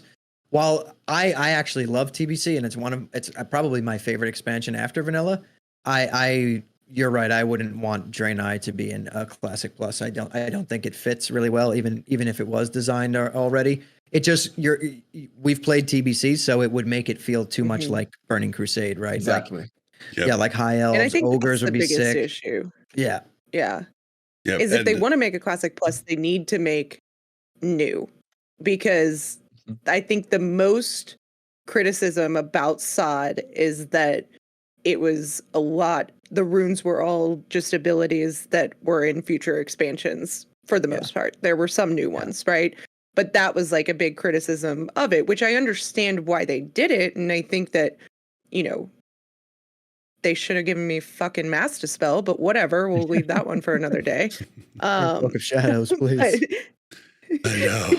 But I think like they're all things that we liked as those classes, right? They're all things that like we played and we would want, like, in theory, but it does make it feel very like everything's kind of meshing together instead of something new. And I think we really need something to feel new for Classic Plus. So and again, like we knew like what was I about to say? Go ahead, Bob. I lost my train of thought completely. No problem. No I'm problem. gonna get it back. I watched both of your videos, and on this point, I agree with you guys completely. I only have one caveat, and they are the game. If you bring back Worgen, Horde, bring him to Horde, and I could be a human on either side. Please bring it back to Horde. That's all. That's all I've got. This is my only personal thing. That would be funny, but I could never see them doing that. I think it would piss off the entire Alliance player base. It'd be hilarious though, because they would have to make it so if you went in a major city, it would auto turn you into Worgen. You're never allowed to look like a cool human in org. Sorry, I love humans and everybody gives me shit because like I play humans in every freaking fantasy game I play and everybody hates me for it. I'm like, sorry, I just like the best thing. It's it's what we are. Like, so honestly, I'm there with you. Basic human knight archetype every single RPG. Yeah, I'm either a human on Alliance or undead. Too. I like elves too, but I like things that are similar to myself because I'm a dork and I imagine myself as that character. So, and now I don't have a jaw. You seem kind of elfy to me, Bob. You could be an elf. Just put the ears on and believe. But I can't cast it yet. I'd rather be a gnome. Oh man, yep. For Gnomeregan. So okay, minor class changes. I feel like, it's hard to tell what they mean by it, right? Yeah, how minor is minor? Like, I think that I'm not someone who thinks they've gone too far in Season of Discovery. Personally, I think the classes feel fun as hell to play. I think the hook. The hook and the paladin mount were overdoing, but I agree with you on everything else. Sorry, I didn't mean to interrupt you. Yeah, like, I don't know, minor class changes, or is it going to be Classic Plus and it's still just Warrior and Rogue and you don't get brought to raid if you're not a Warrior or a Rogue? Like, that doesn't feel good, right? Like, I love that everybody's got representation now. It's pretty neat. Yeah, it's great. I don't look at it as a bad thing, but I do know that true, like, classic Andes, classic era players, they do not like that about SOD. I guess they want it to only Warriors in every raid. Warriors. They're not gonna like Classic Plus either. If that's what, if they want the same thing, then play Classic Era, right? Era, like, we're not talking about Classic Era. We're talking about a new game, basically. Like, let Paladins tank, let Warlocks tank. I like that idea. I think it's great. Let's stop calling it Classic Plus. Accidentally Let's call it Warcraft Reborn. It's fine. Let's call it Warcraft Reborn. Yes. Interesting name. But I do agree with like Hammer what he said. Like, what does minor mean? Because I do like what they do with SOD. I think they should tone down the damage a whole bunch. We're doing Sunwell damage in Molten Core, but not counting our damage levels. I do think Boomkin working, Feral Tank being legitimate instead of just being a specific off tank just because, it has like crit buff or whatever, or having Warlock and Shaman tank and Paladin tank being a thing. I think minor class changes should just be every classic class works in Classic Plus. And some classes should still be better. Some classes should be weaker at certain things. I feel like the one thing they should keep is not every class should be homogeneously good. One of the unique things about Classic was certain classes are great at something, but suck ass at other things. And they should keep that. Right. But every class should be playable at a bare minimum. And that's my opinion on it. And I think you have to adjust the content the same way, right? So it's not like you don't have one raid where all you need is ranged, right? You have like a raid that has a couple bosses in it that you need AoE for the casters or the AoE classes. And then you have a couple bosses that it's much more lucrative to have your single target melee damage or whatnot. And I think that if you can do that, then you can help expand. I do think SOD has done very well we have almost every class, viable. And we've got there was one time where we had 6 boomies in Classic. Come on, what's happening? Well, and it's just one of the big things, that I'm not a huge fan of. I need I need the rune system, if we were to keep it, to be kind of reworked a little bit. I think we might have too many rune slots. I'm forever forgetting 1 or 2 runes and doing it wrong. And I'm constantly, now it's just a thing. When I'm telling people to put their fire resist on, or I hand out gear, because I hand out gear like, twice or 3 times during a raid, during a molten core, I have to be like, guys, remember, put the new gear on. Make sure you change your rune out. Mm-hmm. I would rather have it just stuck to the slot instead of to the gear. And then it would also, it would also take down on any possibility of griefing, like we were seeing in the beginning with Shobek having 2 different sets of gloves that would swap out when he vanished and stuff like that. Like, just have it like to the slot and not actually attached to the piece of gear. But No, I agree with that. I personally say they should just remove runes, period, and just add skills baseline. So instead of having a Star Surge rune or a Starfall rune or make Hurricane stronger rune, they should just apply a lot of these things, the passives directed to the class, and just select some of the good runes and remove a lot of the bloated runes and just make every class feel better.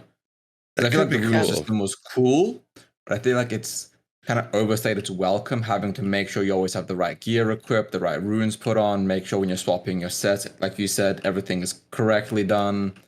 And I feel like it's a hassle that's not necessarily too classic. I will say, for a seasonal server, it makes sense though. Well, like, for instance, I just love my runes when I switched from dual spec to a different spec. I'd love my runes to just switch out too. But at the same time, though, I have really loved being able to, switch out a few runes to do specific tasks. And we've found some pretty neat things. I mean, big brains like Simon Eyes have found, like over the different phases, a whole bunch of different reasons to use runes I didn't even think to use. Like, for instance, for his backstab spec, he, you don't really use much poisons. So he thought, well, if you're doing mainly physical damage, why not just use the defense rune, get yourself 25 defense over 300. Then when you pop the tank rune, you get 100 attack power. So like you're just getting yourself 100 attack power using a rune that they were expecting tanks to use. And I was just like, fuck, I didn't even think about that, And so the runes have left open for so much neat things to be found, but like it's the same thing with like priests. I think it's neat. I can do Circle of Healing one fight and then Penance another fight if I need to heal a tank or based on our comp or something like that, right? Like I can't have both of them, but I can have one or the other. So I have to choose if I'm going to be a more single target healer or more of a raid healer. And I do like that aspect. I also think the runes being attached to the gear does allow you to switch out your gear and your runes all at the same time, right? Like if you go to your tank spec and you switch out to your tank gear, all your tank runes should be on that gear, right? Well, my tank spec is fine. I'm talking about, when I switch to 2 different DPS specs or like PvP spec or anything like that. No, I get that. But most of my tank gear is different. So that is kind of cool for that ass. Like now you're making me think for that aspect, that's kind of cool because you don't have to change all of the runes. But if it was connected to your spec, I would just be I would just be switching spec. But yeah, I gotcha. Yeah, I don't know if anybody else has maybe experienced this fact when your gear breaks and you're trying to push a button and it's not working. You're like, I don't know what's happening. You don't have the Where's rune. my prayer of mending? And then I'm like, oh shit, my pants are broken or whatever it is. And I'm sure that doesn't happen to anybody else. Now that I'm thinking about it, I don't know. Maybe I'm changing my mind. Maybe you're changing my mind because, like, I guess you're imbuing the power of the rune to that piece of gear. Maybe I want it to be even harder. Maybe I want you to have to go to the rune imbuer and have them imbue gear. So you have to have multiple pieces. No, I'm just kidding. I'm not going to do that to you guys. Now you're getting a little crazy. What are we on here, guys? I'm a little lost. Oh, we were talking about runes. And Okay, gotcha. EbonHardt would like the Classic Plus on the runes to like more get rid of the bloat, make things baseline. And then I was counterpointing with I kind of like the runes in the fact that you can kind of sub-spec yourself when you're out in the world to do something specific. Like I was DPS spec, but I went ahead and did tanking runes so that I could tank all 3 of the dragons for the Ani attunement for my friend Jason. But I wasn't strong enough just changing runes to tank the big dragon at the very end of the quest. So it was kind of neat to be able to get through that while we were doing it. We finally got a tank, and then boom, we were able to do it. It was just kind of neat, you know, that I was able to do it partially, like subpar tank, you know. Yep. For a Classic Plus environment, Bob, would you want it to be a system like runes, or would you rather everything be like baseline built into your class? I don't know. I go back and forth that, you know, to just talking to them two while you were gone, and I really liked the rune system. I just think there might be a little too many runes, possibly, and I mean rune slots. Like I like having choices in each rune slot, but I even asked the devs in my dev interview before phase 1. Are you going to do when you bring out more slots, are you going to do a thing where you're allowed to have 4 active only at a time, you know, even though there's 8 to different slots to choose from? And they were like, no, we don't plan on doing that. But I think there's a little too many, but I don't know. Maybe you would get used to it over time, because I'm getting more and more used to it as the days go by, switching more and more. So Right. I don't know. I'm still on the fence about it, but I have loved the rune system. Absolutely loved it, though. Not really a big, huge fan of how long it takes to get them all. I'll say that, but I do agree that it gives that flexibility in the open world, but I feel like you have so much power now in a singular kit that you can just carry so many different ways of playstyle in the open world that it trivializes what Classic's meant to be. Because Classic's not meant to be a difficult game, but the difficulty is meant to come from organization, preparing yourself, and just being ready. So when you add runes to let you get out of every single situation and do every single thing, it's what makes a lot of people kind of like, because there's so many runes to get and grind, and you can do so much with it. That's why I want the stuff to be baseline. But I do agree with you that having that kind of flexibility to do more things. But I feel like adding dual spec to Classic Plus would solve that issue and let you have the power from built-in runes, but let you still have multiple ways to play in the open world. So we have Winky in chat, right? And Winky brought up an interesting idea that made some of us cringe and think we were like, oh God, don't do this to us. But I'm going to bring it up here because it's kind of what you're asking for. Preparation, right? When we recorded in Seattle, Winky said he would like the runes to be a deal where you have to go farm them.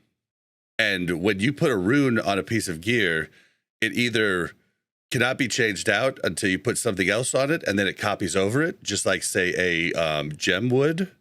And then that and or a time limit that it's on there type of deal. What do you guys think about that? Where, so you'd be like, I know I'm going to need to tank this, you know, for this other thing. I'm going to go grab these, you know, and get a couple stock of them going. Also, it could be something that people could farm and sell on the auction house. Like, there could be a lot of different gameplay aspects that come from it. I could see the potential of that. In my opinion, though, You're sounding just like your voice just cracked. You're sounding like I did when he said it to me. Yeah, like just the thought of that made me like think about it, and I'm like, You just threw like up a I little could bit in see your like mouth. that would be Sounds something horrible. that it sounds like something that would have been in like Classic era, right? Like that sounds exactly like what that is. I think it's very Diablo-esque, right? Or that, yeah. But I personally think, I mean, I straight up think that would make it dead on arrival. Like I think most people would just absolutely hate that. No offense to you, 100%. Winky, I love you. But I just That's the personally, I same really thing I don't. did, I don't too. think that would be good.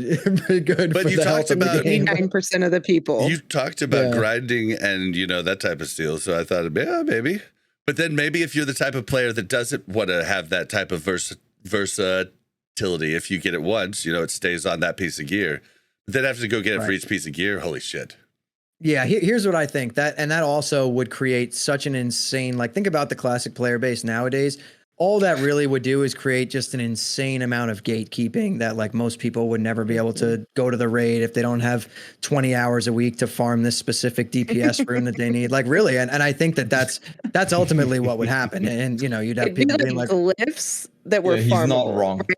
Yeah, Can you imagine? yeah. Like, could you imagine the forums if that was a feature? Like, I know players who would turn people down because they don't have a stack of 20 star surge runes in their bag. Like, it would be too, like, people already complaining about not being able to get into like Noma and the level up raid. Like, it would be so much worse. The classic player bases, like I've said this before, but we can't let the classic player base moderate themselves because they will not moderate themselves. They will break and abuse. No, you know what's going on now? You know what's going on now? Capability.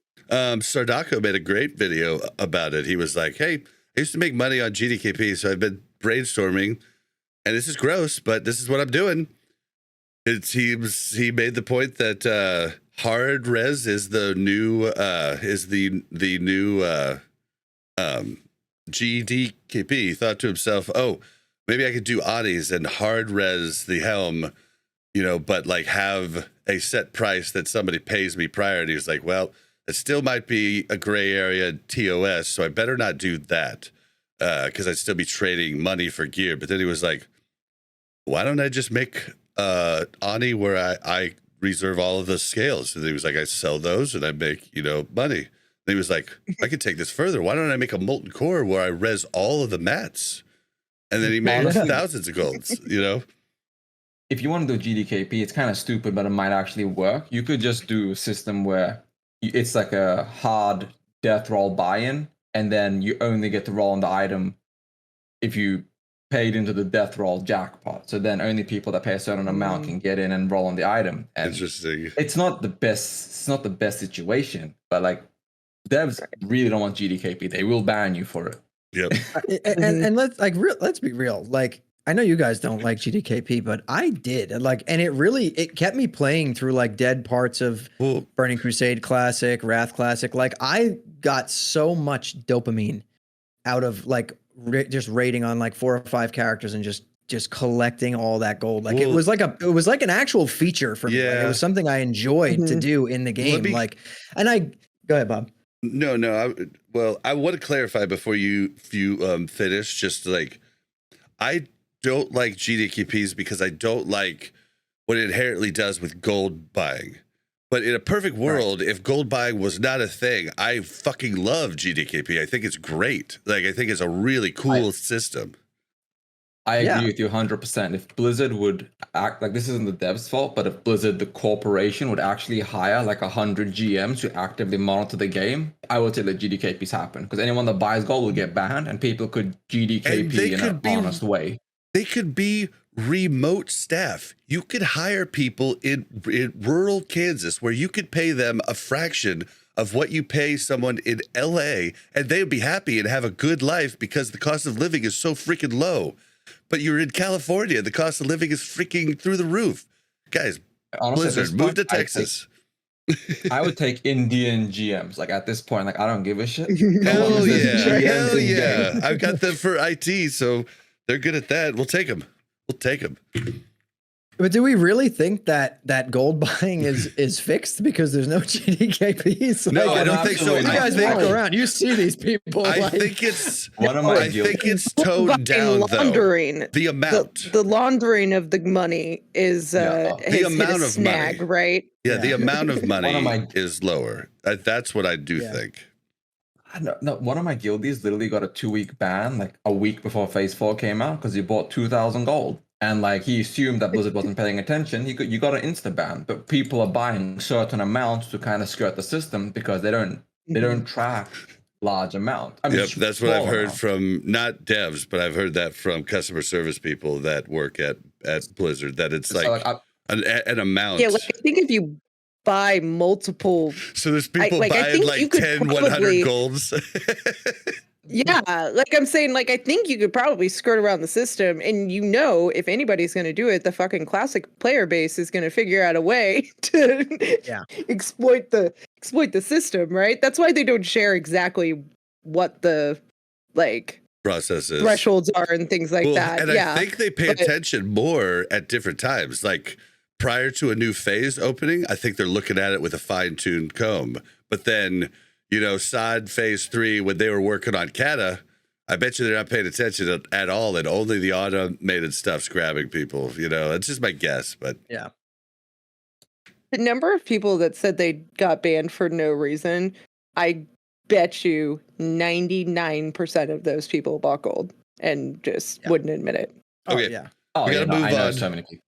we got to move on. I want to get more of these in. I'm going to start picking and choosing. Okay. New player experience.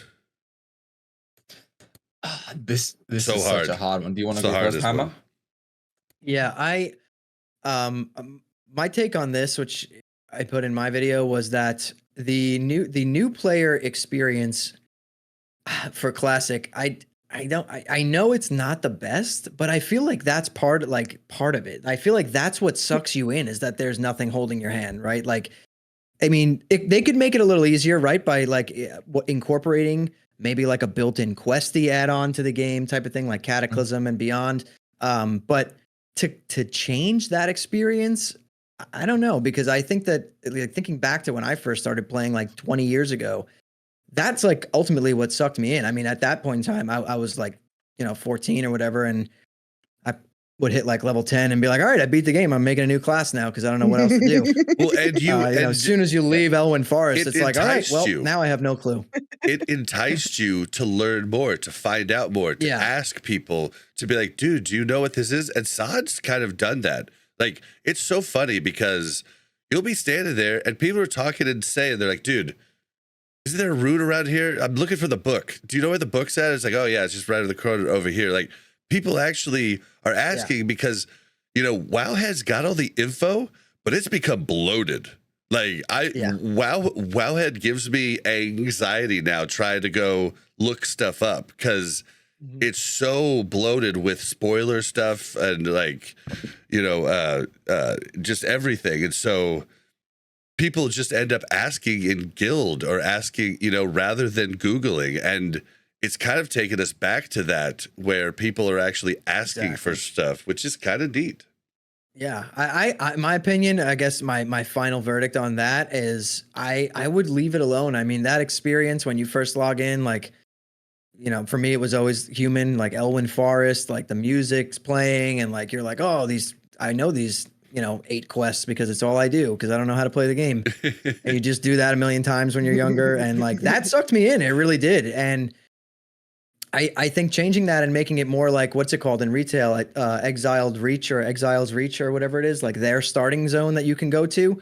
It's so like, it feels like you're playing just like a single player like campaign of a game. And I don't know. I think people the classic think that like leaving a zone, going to another zone, and being like, God damn it, I've got to go turn in this quest at the last zone I was in. That's so stupid. Well, and you have to walk think across about the it. river into Duskwood and die, and you're like, oh my God, what is this? So a retail dev would give you the argument that that people just aren't that way anymore. Gamers are not that way anymore, and they need to have handhelds, they need to have arrows, they need to have all of this stuff. And I would make the argument the best game in the last 10 years that has come out and the best game of last year did not hold your hand. You could fuck up main quest storylines. You could mess everything up. You weren't like told exactly where to go. I got stuck multiple times and like, what am I supposed to do next? I really don't know. Baldur's Gate 3, dude. Super great game. And it does not do all of that stuff that Assassin's Creed and everything else does now. So I don't know. No, I 100% agree. And exactly what you said and what Hammer said, that the experience does suck for a completely new player. Like, if you've never played any version of WoW before, I've had a couple of friends just try to get into the game and they're like, what the fuck is going on? How am I meant to play? But I do agree that is the charm of the game. So if they remove that, it like, in my own video, I said it depends on what this means, because just adding a simple, like a questy experience, or adding arrows, or just at least making the first 10 levels like explain how to click your buttons, or just, and then after that go struggle, I'd be cool with that. But if they add an Exile's Reach like retail, hard no. Again, the dev team isn't super massive, so their budget, or what I don't want them wasting resources on a system that's not going to be used by anybody when they could do it on something else, is my key point essentially. This is a very good point. Yeah, think and it for doesn't me- need to be made. It didn't work in retail. Nobody really liked that new player thing that they did prior to, what was it, Shadowlands coming out, and so I don't know. Yeah, nobody liked it, but none of the active players liked it. Okay, so whatever. But I think where you guys are missing the point is that, do we want new people to come in and play a game, or do we want the feeling like, I agree that there's a certain aspect that it's like, hey, I wandered around, I didn't know what to do, like I got killed in Westfall, right? But 99% of the population now knows exactly what to do. So you coming into that environment is very different than in 99? 2009 when you came in. I'm just saying. Oh no, In I've done a lot of 2009 when Audi you puns came in- lately, and 99% of the people don't know shit. I'm just saying, when you come into that environment and nobody else knows what they're doing, that promotes like interaction, and that promotes like you figuring it out, right? Now you come in and most people know what they're doing, they're annoyed with you because you don't know what you're doing. And that promotes them leaving the environment. That's a very valid It point. is, That yeah. for a new player, they do need something. Like I said, just adding questy and explaining, like they should add like an extra quest called, this is what your buttons do. This is how the game works. Or at least like a 5-minute little intro trailer going, here's how Instead you of the- move, here's how you click your abilities, this is P, this Well, they've opens your got spell that. book. And They've got that. Not in Classic, they don't. They do. Tooltips. It's just we always I've click never it heard of a off. single person use steel tips. I know we always click it Yeah, off, that's but true. it does tell you. It's like, hey, this is this part you need to do does. this, but we always click it off immediately. But yeah, maybe like a tutorial would be better. Okay, Dude, well, I how had about- some people in my guild that didn't even know what Wowhead was. So Oh yeah. But I just want to say, going back to what you said about Ani, I don't understand how people can get as geared as they are and still don't know how to click their buttons. And some people Yeah. have like a 2-button class and they still can't play the game. Like, I'm not trying to I guess some people are casual, but like a mage is not a difficult class. How are you doing 500 DPS? That's all I want to say. Yeah, the whole thing is like you do like Ani now. I mean, if you're being smart, you're putting on at least like 100 fire res, guys. Like that was something they changed in Psalm. You know, like we just didn't realize. Like this is your dad's Ani, guys. So make sure you go in a little prepared. And GFPP, guys, GFPP. They cost nothing. What about new group?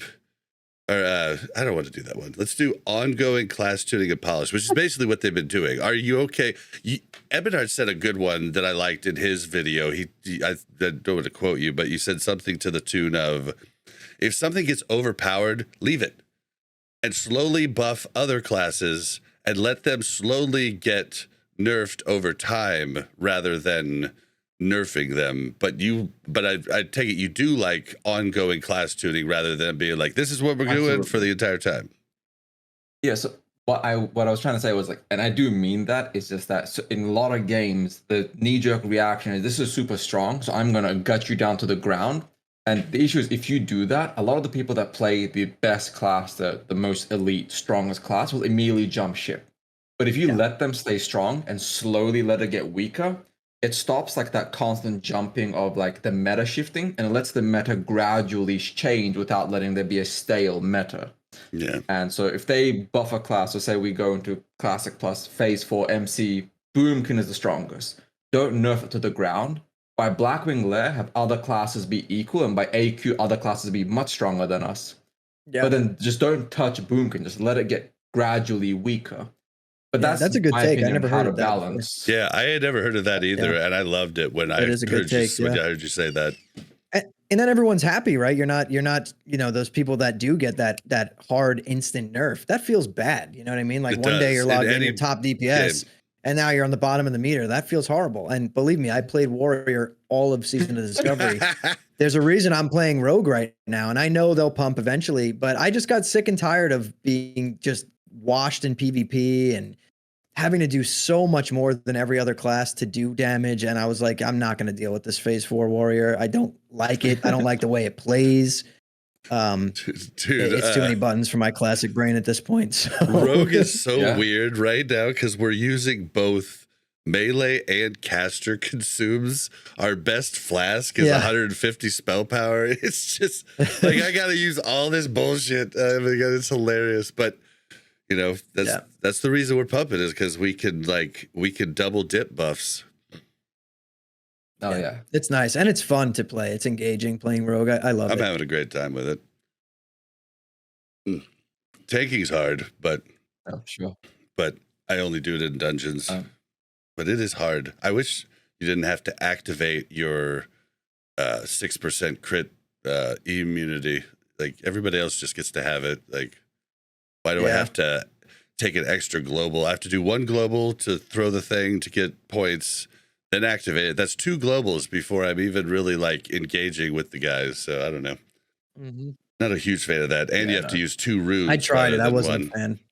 It's tough. Yeah, We that's have a why really there's no good rogue one. tanks.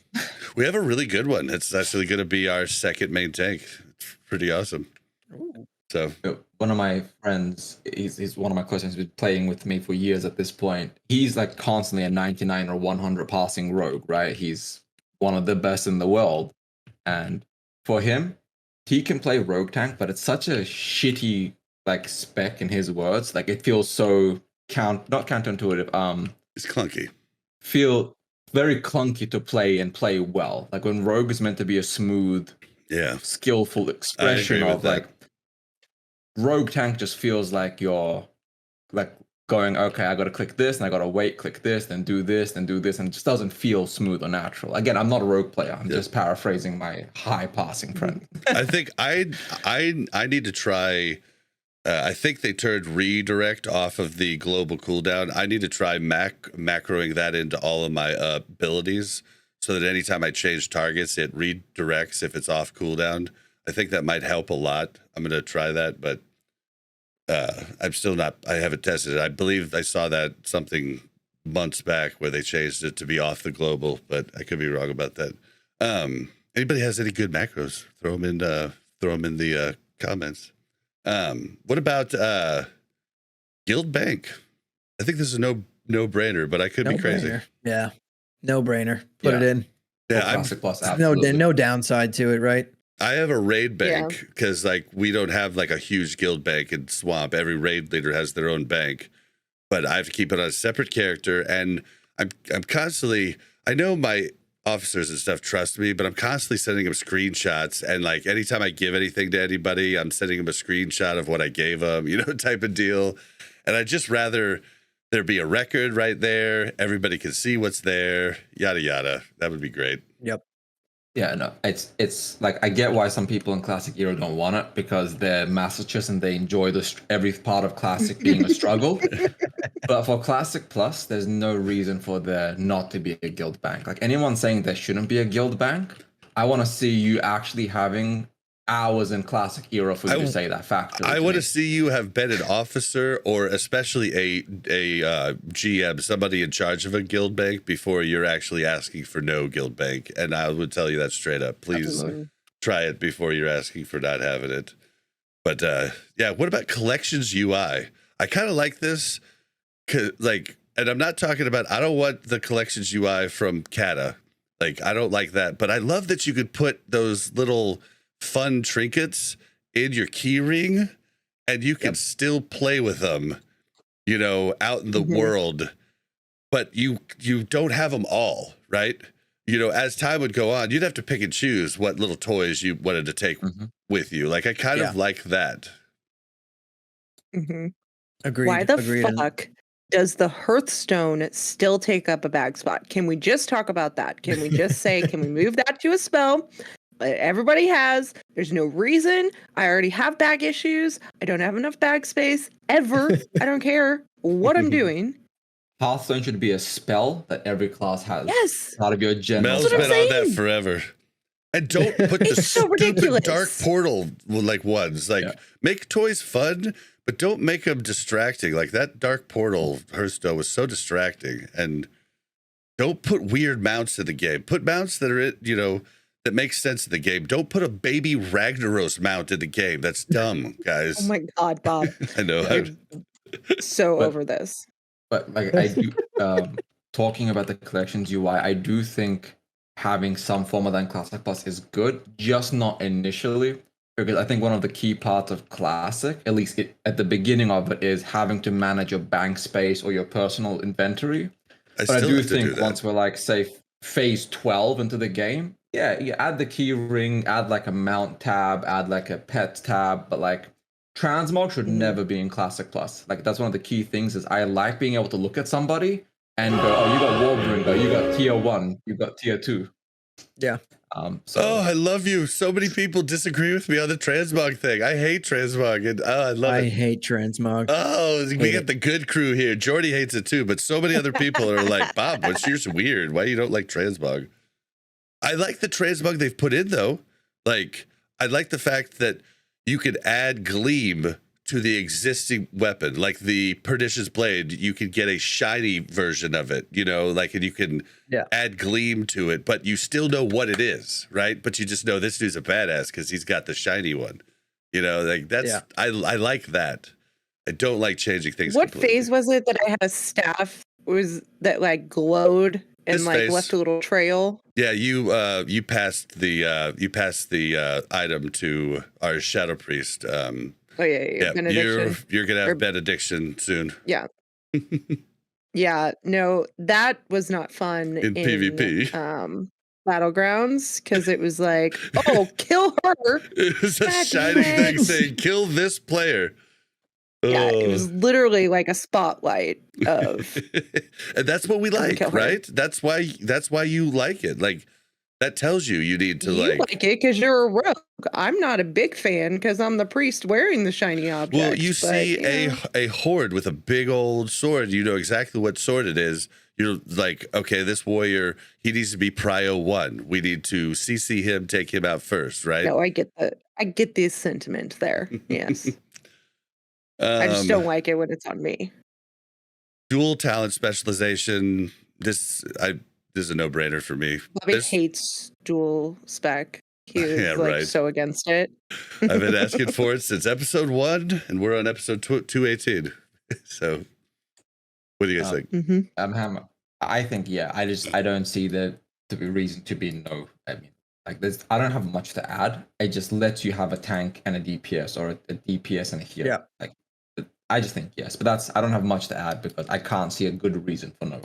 Well, and I can see arguments for having triple spec, quadruple spec, right? Like I still on my rogue, I'm upset because like I have to choose between 4 specs that I want at all times. I want a PvP spec, I want a backstab spec for dungeons, I want a tanking spec, and I want a raid DPS spec. I have to choose between 2 of those, and I can't have the whole world, right? So I think dual spec is necessary rather than a what if. Future class 100% agree. cool. Future class and race combinations, for instance, human hunter, yada yada. I'm kind of I don't really care about this. Yeah, I'm indifferent to this one. I don't think it would hurt it at all. I mean, I actually would play Human Hunter. Why not? Dwarf Mage was originally in the plans, right? It was supposed to be a thing in Classic era. Yeah. Let dwarves be mages. Like I don't think this one hurts. The big question with this one though is, which I was trying to talk about a little bit in my video, which I'm not really sure how I feel about it, but do you keep shamans on the horde and paladins to the alliance, or do you find a way to bridge that gap? It's hard. It is hard because without homogenizing them and making them basically the same classes that do the same things in different ways, you kind of have to, right? Mm-hmm. But I don't know. It's a thing because like for a lot of people, having Shaman on Horde and Paladin on Alliance is part of that faction appeal Right. of why you pick that faction and I get because that. of the people you play with. Yeah. But if it's Classic Plus, I don't see why we should lock people away from it. But I do see people's point of view, at least from the beginning when Classic Plus first comes out, at least. Don't give opposite faction your special class. But I think if we ever get to the point where, you know, high elves or ogres are added, or they add, you know, a brand new race like Worgen and Goblins, or like, I don't know, like Furbolgs for some example, but they can eventually give the other faction certain classes with a neutral race, maybe. Yeah. It's not ideal. I know it breaks that classic appeal, but eventually they would have to, and that's my opinion. I don't want to speak for the whole classic player base. Well, then I think it was you that said it, EbonHardt, in your recent video. And this is something I've said forever. Either take out racials completely or just have them be something that you do a long quest line to change your racials to whatever you want or something. I think you said just take them out. I kind of like just take them out too, but it would be kind of neat to have like a way to just go and do a long quest line, and it's not, you know, you'd have to do another long one to switch racials again. It wasn't something you could switch like runes or spec willy-nilly. It'd be something where you really had to lore-wise commit to getting this racial and these set of racials. And like, you know, you could mix and match maybe. I don't know, but racials are a big pain in the ass for the game and make people play even things, you know, we talked about, I like seeing me in my character. I've picked many characters that I didn't want to pick because of the racials, and all of TBC. Yeah. I was not as invested because I was a little short, puntable gnome, and you know, I don't know. Yep. But I was 100%. invested. I don't know. I think it gets murky here because you do kind of start to walk away from some of that classic appeal, right? I was gonna say the friction, what they call it, right? Like, the classic friction. Like, yeah, at what point is it no longer classic? Like, or even just like the extreme hate I have for paladins when I'm a horde, right? Like, they're really horrible people, all of them and rogues.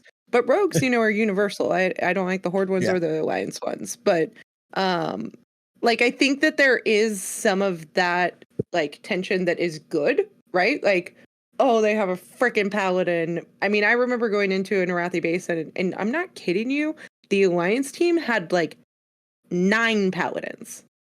And I'm like, I can't do anything. Dude, that was on the weekend they were testing here. the 40% more health thing. Yeah, the healing, 40% damage reduction.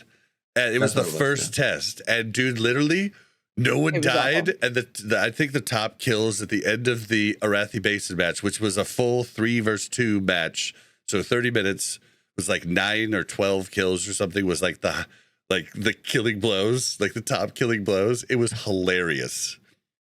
Yeah.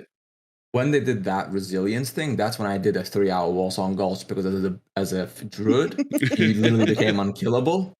And yep, you know, my guild is trying to stop queuing with me, so I had to stop. But all right, improved social features. Now, this could be talking about looking for raid, looking for group. This could also just be the group finder tool that Wrath had, which wasn't horrible, but could definitely be improved upon. Like with, I don't want everybody at just like, if they send me a thing to join the group, I need some info in that thing or something, or like they have to send me a message or something, but it's just, you get bombarded with like requests to join group. But I think you said in your video, Eben, I think you said something about, you were talking about the looking for group channel. I just want to point out the looking for group channel. Okay, I love Warlock summons. I think it's a really neat thing that's in game. And guys, you guys that are going to tell me they're all bots, they literally talk to me and bitch at me for being in groups and shit. And they talk. Lots of them are real people. But oh, for sure. Yeah. But we had a thing in it was only in the official hardcore servers, but everybody on the server joined a channel called Uber. And that was where they advertised the summons. And I thought that was great. It was Uber, it was funny, but I think the biggest part of this is I just wanted to tell you that because I thought I would tell you after I was watching your video today. But I think they're talking about raid finder and group and looking for raid, looking for group. And yeah, I'm not a fan. As long as it doesn't teleport you to the dungeon and it's just a tool to help you talk to people and find a group, I'm for that. Yeah, I'm for that right? too. Like the LFG bulletin board add-on, right? It's good, but all it is just the chat. It just kind of helps you separate the spam. Basically something like that, right? Where you could see what class someone is, what level they are, send them a whisper, see who's in the group, and that's it. That's all that's needed. And it's weird. Yeah, I've 100%. Go ahead. Go ahead. Oh, I was just gonna say. 100. You go. Sorry, go ahead. No, you go. I'm waiting. Okay. All I was gonna say was exactly what I said. Hammer said. I said that in my video as well. Is that if they're adding this, there should be no teleportation. It should literally just be you put a group saying looking for Ubers, and then people would apply, and you'd be like Rogue, he's level 60, Warrior level 59. You shouldn't see gear score, none of that shit. It should just be somebody applies, and you see their name and their spec. So healer, tank, DPS. That's all it should be. Yeah. And I've been weird. Over the years on this podcast, you can see my opinion change, and I went back on I'd never want raid finder. I've always been a very advocate of never raid finder. I feel like that's the absolute bis of the game, the top thing. You should have to work for that. But I did have the opinion in Wrath where they were possibly bringing back looking for group. I did turn over on the side where looking for dungeon. I really turned over to the side of I really like this. And then I kind of liked it through Wrath.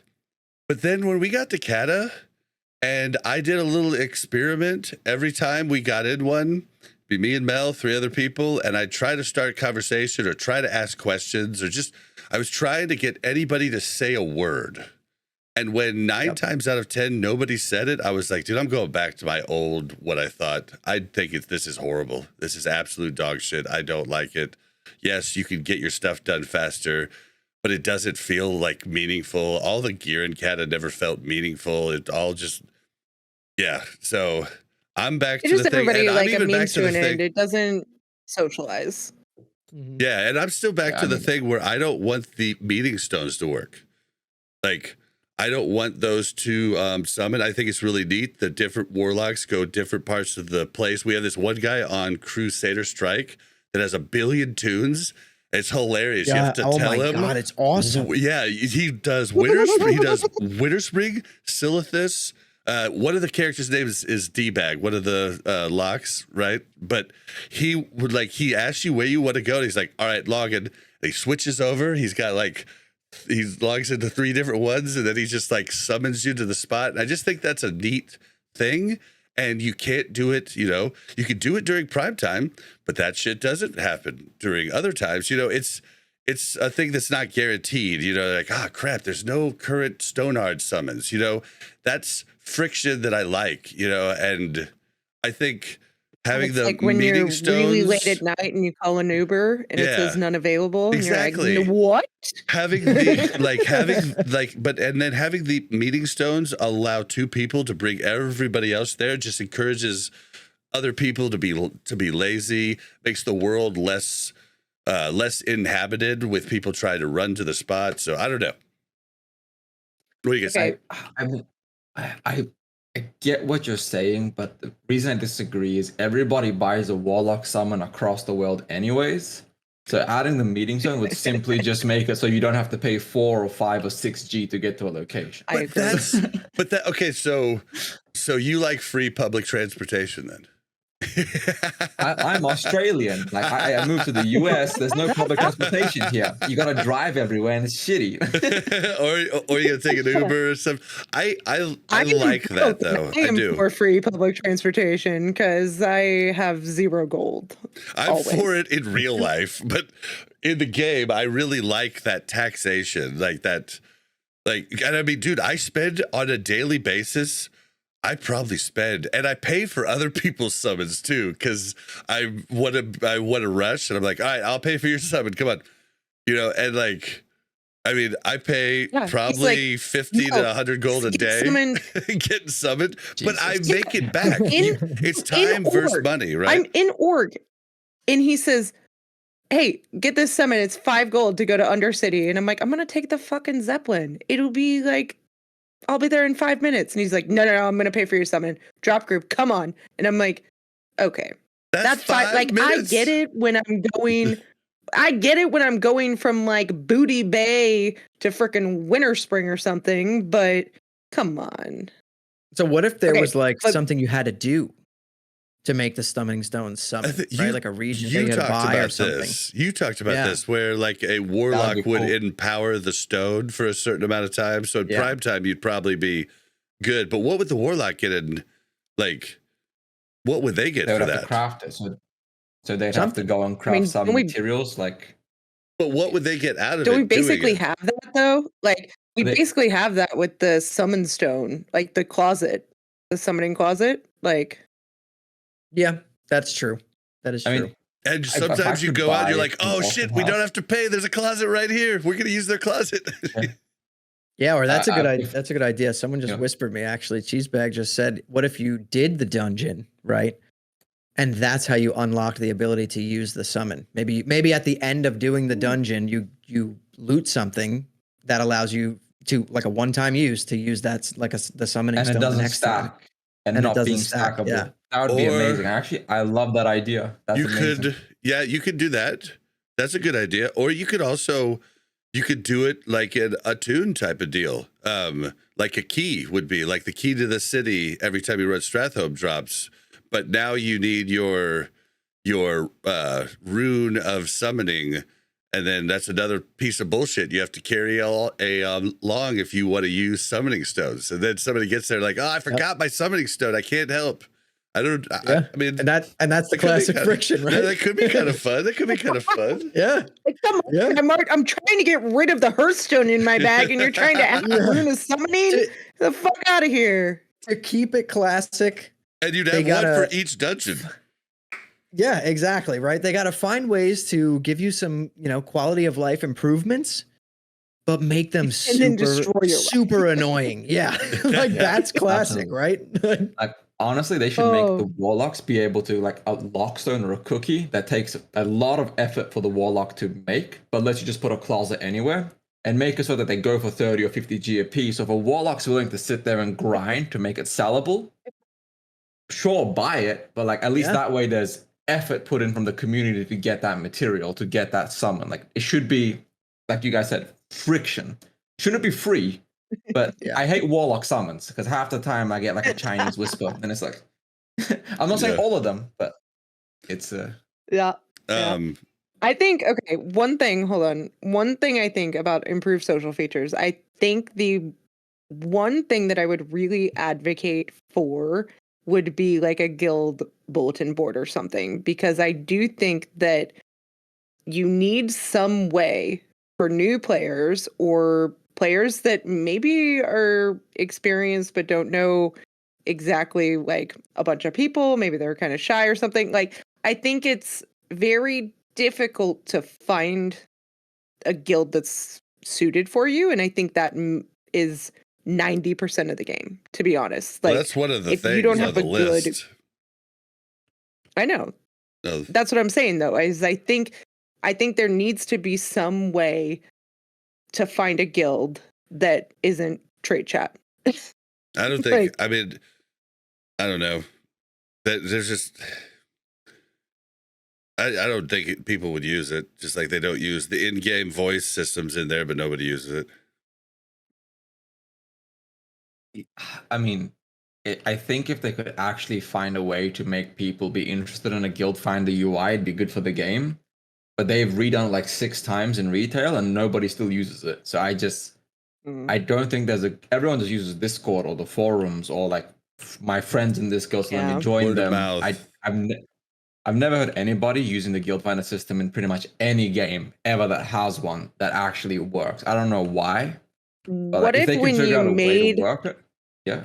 what if when you created a guild, you had to put in the information into the guild finder, right? So like every guild is in there and there's like different categories of like accepting, not accepting new members, like what your expectations are or whatnot, like, right? Like if you're a hardcore guild or a casual guild or a leveling guild or whatever it is. Okay. I know that would just like inflate the numbers a lot. I feel like there's got to be, we're holding back a lot of people that I think are not able to join a group of people and even start getting that actual experience, which is what we all Okay, love. Like we all love Now I'm actually the gonna guild experience. I'm actually gonna agree with you now because you just kind of sparked something. Hammer might be able to do this because he recruits also. I'm thinking about it. You just reminded me. Somebody sent me an application.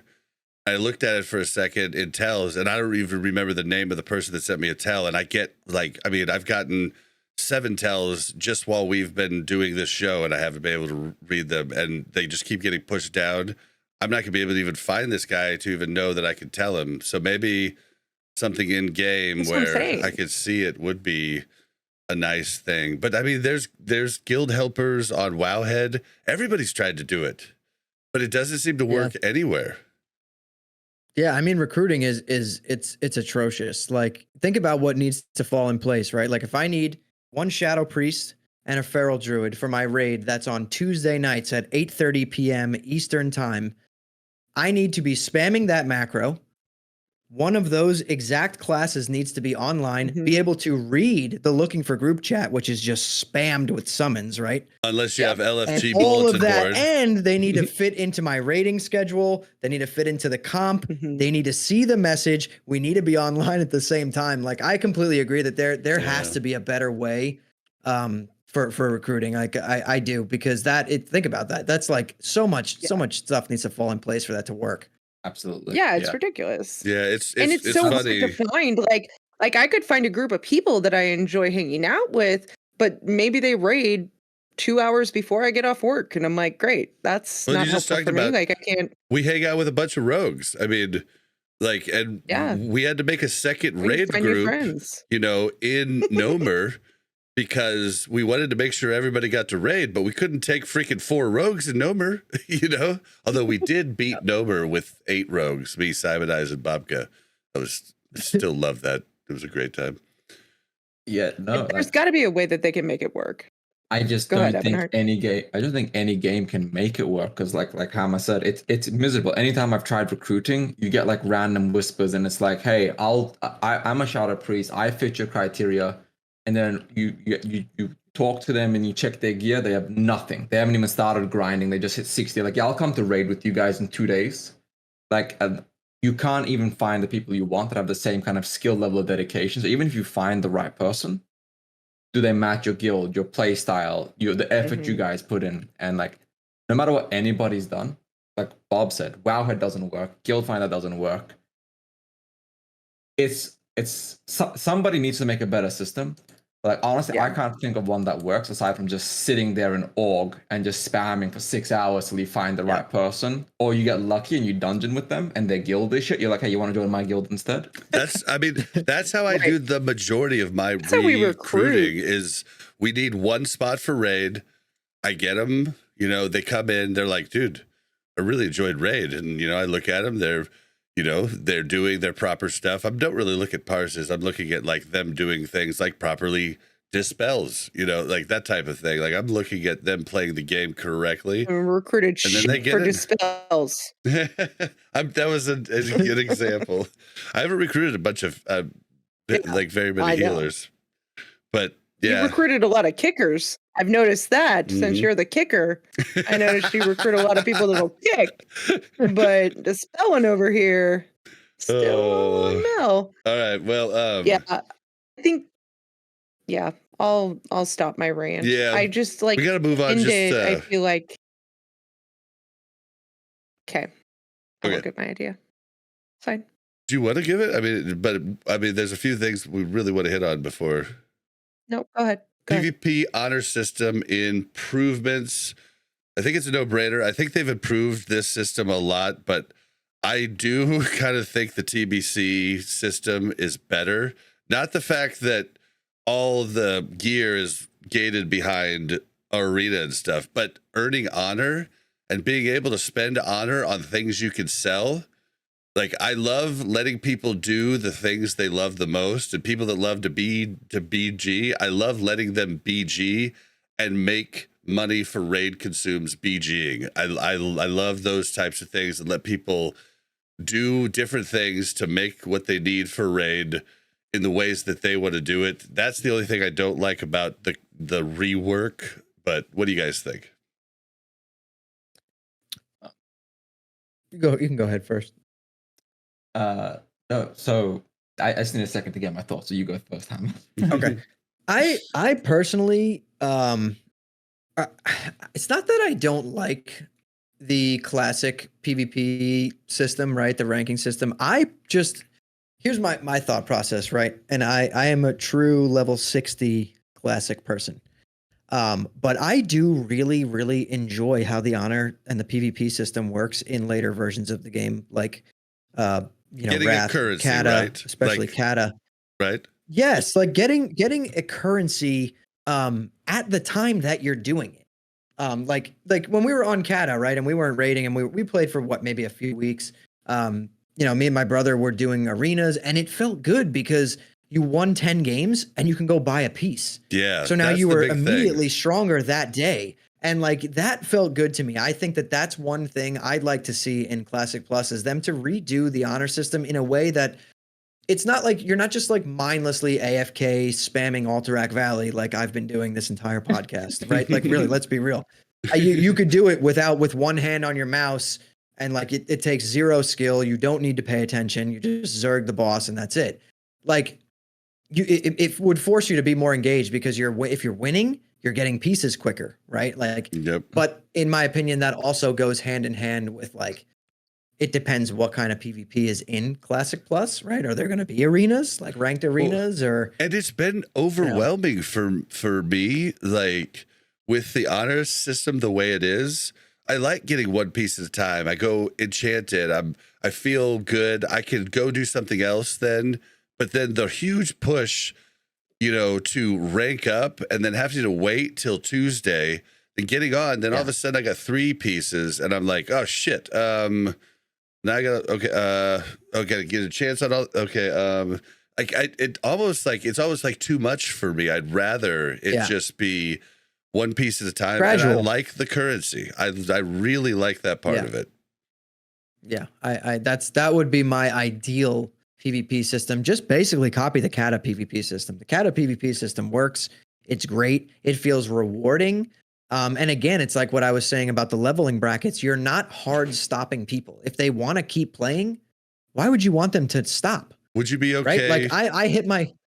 Would you be okay with an arena system where you just bought gear and all you're working for is titles and mounts and stuff like that rather than gatekeeping the armor? Because that's what I hate about it. And that's what made me not PvP and Wrath. There were 3 different freaking PvP sets, and like I did not like the gatekeeping of that. I agree with you to an extent on that. I do think that you should be rewarded with PvP gear for doing arena, right? Like a high set of gear.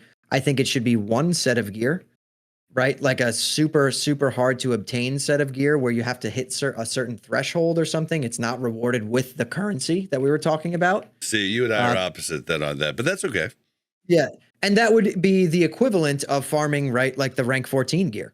You can't get that overnight. That's an insanely hard grind. I'm not saying it should be that hard because that grind is just not attainable for 98% of people. But any doofus could get it just by, AFKing through a battleground. Like, there are people that'll never get the coolest gear in Arena because they're not good enough, you know. And I know like the truth of the matter is, if you were good enough, you're gonna get the gear. But I want everybody to be able to get the gear. Just maybe take a little bit longer. I don't know. That's how I am. I get what you're saying with letting people get the gear, but I feel like they should do the same thing they did with the Molten gear. If you just get, for example, rank 14, everybody can get the basic gear, and then they should have rated battlegrounds. Not arena should come, but it's kind of hard to balance classic without homogenizing it. Same so with arenas is a one-on-ones difficult too. thing to add. Yeah. So they should add rated BGs, RBGs, and then with Oh, that- RBGs, you can get like the shinier, the shinier, better version of the gear. But like going back into what he said, how they could fix Classics PvP, the honor system, they 100% need to improve it. Like just swords, very basic. You don't decay alone is amazing to me. Yeah, it is. Like, and I feel like, in my opinion, the best thing they could do for Classic Plus is add a seasonal rank 14. So season 1 is 6 months, and then season 2 goes over, everyone resets back to rank 1. You said And that then in your you video. have to grind back to rank 14. And like that, you get a slightly unique armor models, like slightly better gear each season. And that way it's still classic PvP, but you just don't decay. So when you get rank 14, you did it. Maybe you don't have the energy to do rank 14 in season 2 or 3, but you can come back and get rank 14 in season 4. Yeah. And the And you PvP talked is about- always grind, because PvP is want a reward. And you talked about bringing rank Go ahead, Tom. 15 back in the game, which I thought was neat. Right. A neat idea. And you're the only guy that that's the could thing use people don't realize. the what to call chat. It was in vanilla. Like the rank 15 It's called guy. champion chat, and Yeah, it's and where it talks to the can whole talk to world every person in the the, game. the entire faction, and Yeah. everyone in Alliance can hear you talk in Slash. It's a separate chat that goes over every chat. It's a system message essentially. Yeah, like a Yeah, raid, you talk like with a raid everybody. warning. Like that would be hilarious. Well, it's not a raid warning. It's just it's a system message that comes up in the system in like the chat. So all of your chat channels would see it, and essentially you only get to keep the rank for 1 week, and then you're never allowed to get it again. But they scrapped it because they couldn't figure out how to let people actively get the rank, and then because if 7 people are getting the exact amount of honor, I don't remember the reasoning why they scrapped it, but it's still in game, by the way. You can actually achieve rank 15. It's disabled. So even right now in Classic, if the devs could turn it on, and you could get rank 15. Well, and I think it's so It's cool. just been disabled. You do a lot of research, because I knew about this and had completely forgotten about it. I remember it from back in the day when they were talking about it, when they were bringing in the ranking system the very first time. And I saw it in your video and I was like, oh my God, I forgot about that. Yeah, I've never even heard of it. I had no idea. Yeah, there's so many little things about Classic, like I said, that they don't even ever need to leave. All they could do is finish their original plans, and there'd be content for a decade. So It'd be pretty cool. It'd be pretty cool. So revamping flight pass boats or zeppelins to Azeroth, making travel around the world more efficient. I don't want, to warp all over the place, but I don't see a huge problem with this. And you can even put it behind a gold sink where, you pay for premium travel monthly. You pay, this amount of gold. You're and playing Delta instead of Spirit. Exactly, You know? yeah. Nah, honestly, Yeah, if they add sorry, go ahead, Hammer. I was just going to say that I think that adding different ways to travel between continents, I'm definitely all for. Maybe the Stormwind Harbor, stuff like that. Because Horde has it really good. You just walk outside of Orgrimmar and you have Zeppelins right there. Oh, you want to get something even worse, Hammer, about how good we got it right now? When you have to get an acquiescence, now we have those boots that water walk. You can pop it. I saw, yeah. You can mount up and you can just ride from the Zeppelin in Orgrimmar 4 minutes maybe, and you're right there to get yourself a new douse. Yep. Sorry, Yeah, sorry. it is. It's best. Go. Travel on Horde is just infinitely better. Right? Unless you're in Eastern and Western Plaguelands. Yes. That But I shit don't sucks. agree with revamping flight paths. And the reason I'd say that is because I feel like flight paths, I like the friction of flight paths. I like that if you're missing one, it will fly you 20 minutes across the entire zone God. because you don't have that flight path, right? So that adds value to actually collecting those flight paths while you're out. And I wouldn't want to see that change. I would maybe like just a couple more flight paths, but I see That would what be you're fine, saying. yeah. Like I'm saying, you know, you give Horde like a flight path, you know, in Tristfall Glades to the, you know, where it goes right into Western Plaguelands, or, you know, like, Yeah. I'm for a couple more in each zone, or not a couple more, maybe one more in a few different zones. I'm kind of down for that. But I do like, it's hilarious how some flight paths can really jack you up if you don't have that other flight path. Yeah. Mhm. Yeah. And again, I think that's like part of that. classic. But I also, I don't know. There's times, listen, with the Day of Warlock summons, people don't even take the flight paths anymore. So We do what too. We do like, too. we do, but people are very much more inclined if they look and it says 7-minute flight, they're like, who's summoning? Well, sometimes Right? sometimes I'm like, I can pay for a summon, but I kind of got to take a dump. So I'm just going to go ahead and take the 6-minute flight path. Sometimes you want to You force know? break. Yeah, I get that. Yeah, force break, Yeah. 100%. Yeah. I would say that adding new flight paths or zeppelins on boats is okay, but I feel like it should be incremental. So, for example, let's say they do Classic Plus and they add, for example, Hyjal as a zone. For Alliance, getting from Teldrassil to Hyjal shouldn't take you on a ginormous circle all the way around. They should add a flight path that you can get there. And for Horde, you know, like they should add like a new flight path there that makes that entire northern area slightly less cancerous. Yeah. But only when that new zone is added or that new content is added. So when Karazhan is added as a raid, they should add a flight path for Horde somewhere, not right on the raid, but nearby enough that it's a 2-minute run instead of a 7-minute run. Right. And like I agree. incrementally, instead of all at once, here's 30 new flight paths, 10 zeppelins, 15 boats, everything is easy. It should be like, well, we added a new phase. Here's an extra flight path, and this boat now gets slightly closer. There's an extra boat. Still going to take you 10 minutes from there, but it makes the world a little more alive, I guess. Right. That's just my opinion, though. I know some people would rather have everything be Warlock summons, but I mean... And We've and I already got do that, agree so- with you talking about, Hammer, the value of the flight pass. I remember when the boost came in before TBC, and I boosted a character because Blizzard gave me a free one. But Yep. You had everything. I had all the flight pass, and it pissed me off. I was like, dude, that took a lot of time to get all those, and I feel, you know, like I have an alt warlock who doesn't have all of these, like, but I just like now my new rogue has everything. Like I didn't like that. Yeah, and it's part of the content. Like in phase 1, me and a buddy, we literally like prepping for phase 2. We walked everywhere and got every flight path possible because it's like they had hard. value. So do we. Like, It was hard. We were dying, and we did it as a group because it was so much more safer. Like we had a healer, we had a tank, we were kiting. I'm gonna get you guys on the next one though, real quick, because I spilled something. I'm gonna have to go clean it up. So, Oh my God. let's skip that one. That one. Can we talk about reducing the mana cost or increasing duration of group buff spells? Yeah, go like ahead and Prayer go on. Fortitude? Yeah, let's skip the rest of them because yeah. they're kind of overlap on ones we've talked about.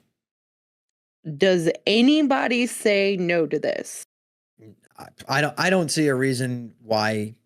I mean, maybe there is one, but I don't have any reason why. There's I not. can name people who would say no, but they don't have good reasons for it. Okay. Yeah. They're it's- not priests. I guarantee that. There's no real reason to say no to this. Like they shouldn't make it like 1 mana, but they should probably half the mana cost and make it essentially like 2 hours long, or maybe increase it to like a raid cast for 5,000 mana, so your whole mana bar. But you raid buff everybody in 1 button. Like there are ways to do I it don't that makes everybody mind- happy. Yeah, I don't even mind the 1 hour. Like the 1 hour is fine. like, sure, would I like it to be 2 hours? Yes, but I have to rebuff so often because stupid people die occasionally anyways that it's like, Yep, whatever. yep. But I do mind that I have to buff and drink 3 times when I have to buff the entire raid because I have to buff Fort, Spirit, and then sometimes Shadow. And I cannot even buff the whole raid, the whole 20-man raid. I cannot not buff them with Fort without having to drink in between. Yeah. Oof. And Yeah. this, we used to have 5 priests, and every priest would get a group, and they were your buff group, and that was fine, right? But like now I'm the only priest, and we have a shadow priest too, but I don't know. I'm like We have a I'm mage, really Mel, big on that buffs too. I freaking hate will people be not like having ready to buffs. pull in raid, and then the mage is like, "Oh no, I got a buff," and then he buffs, and then we have to sit there for literally like 2 more minutes for him to get mana back. I'm like, this is it's horrendous gameplay at that point. We gotta And harass listen, our you can mages. either reduce the mana cost or give me better water because the amount of time it takes me to drink to regain my mana with all these people that don't have mana that are the tanks, like, I mean, healers figure out ways, right? Like, I do not top off the tank until I have full mana. Yeah. Like, the tank can have half-life. That's fine. And they can be yelling at me for heals. And I'll be like, I'll heal you as soon as I have mana, because I know as soon as I heal you, you're going to fucking pull that mob. And then I'm going to get pulled out of my freaking drink.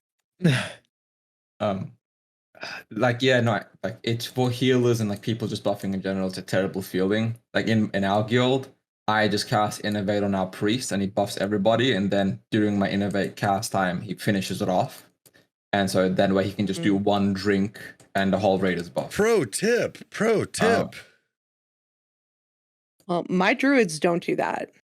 So I'm going to have a conversation with them now, because that sounds like a better idea. That's a pro I mean, as tip. a boomkin, you shouldn't be running out of mana. Like by the time I need mana in a regular raid fight, it's like 5 minutes in anyways, and I can just cast Wrath for a couple seconds, and then I'll be at enough mana to cast Innovate again. And I can tell you, if you're running out of mana as a boomkin, you're playing bad. Yeah, and I can tell you from watching. So I have method raid tools, and I watch certain abilities, so I could call somebody out by name who doesn't have it on cooldown, right?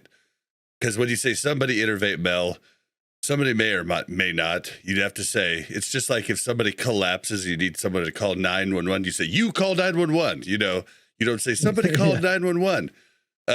So, I try to say the name. I don't always do it, but I try. And so I just see those innervates never being used. So if you're doing trash, also see why Mel not do it always real at quick? the mana? Because I call innervates on you quite a bit, if you haven't noticed. But lots pretty of much we have one priest. Sorry, go ahead. No, don't go ahead. We have one priest in our raid group, and he gets 3 innovates a raid essentially. Oh my! And because as a druid, as a resto or a boomkin, you don't need to use innovate. Like even if I was trying to pass, I don't really need it. So it's kind of a situation of like if you're hoarding an innovate, you best be passing 99s to be using innovate on yourself. Right. Yeah, Right. and I don't think you even I think have. that- I don't think you can get to where you need to use it. Is the deal, right? I think that's by design for them. Yeah. Because they want you to use that on other people. What is upsetting me right now, method raid tools, if you guys, anybody knows anybody on the team, can you message them and just tell them to patch method raid tools so I can see bark skin? Because I would love to, like, at certain fights, call that for my tanks. I'd love to have a raid cooldown that I could call extra for different things. wait, isn't Barkskin only a self? I thought Barkskin you could only cast on yourself. No, cast you on can others? cast on other. It's sod, you can it's a cast it rune, on you other can just people. Cast on other people. Yeah, I don't know if you can cast it on other people in other versions, but I feel like you couldn't in other versions. But I know sod you can. Interesting. Okay, so and then Adding flying mounts to classic era. I don't even know why I read it. No way in hell. If somebody can actually convince me to add flying mounts to classic, goddamn, I got gaslit. That's what happened. Well, and we'd have to go, unless they redid it again with the graphics that we like, or the current graphics. I shouldn't say the graphics we like, but it would go to the over cartoony, in my opinion, graphics of retail. And I did not like the way Stormwind looked when I got into Kata and looked above. Like, I was not a fan. I had never seen it because I played Horde before, but I kind of liked the way Horde looked from above, like on the new graphics, but wasn't a fan of Stormwind. So we'd have to go with those graphics. They're not going to redo the whole world again with the old graphics. Right. I mean, but the issue, you can't even add flying even if you wanted, because I don't know if people know this, but like if you go, like, you know how you're flying with the flight path? If the flight path even deviated by like 100 like yards to the left, so you went around the mountain doesn't have a backside. It's open world. Like, you just fall off. It's well, that's what I was saying. Yeah, that's why I was saying we'd have to have those new graphics if we wanted to have flying. Or they'd have to redo it, which they won't do in the old graphics.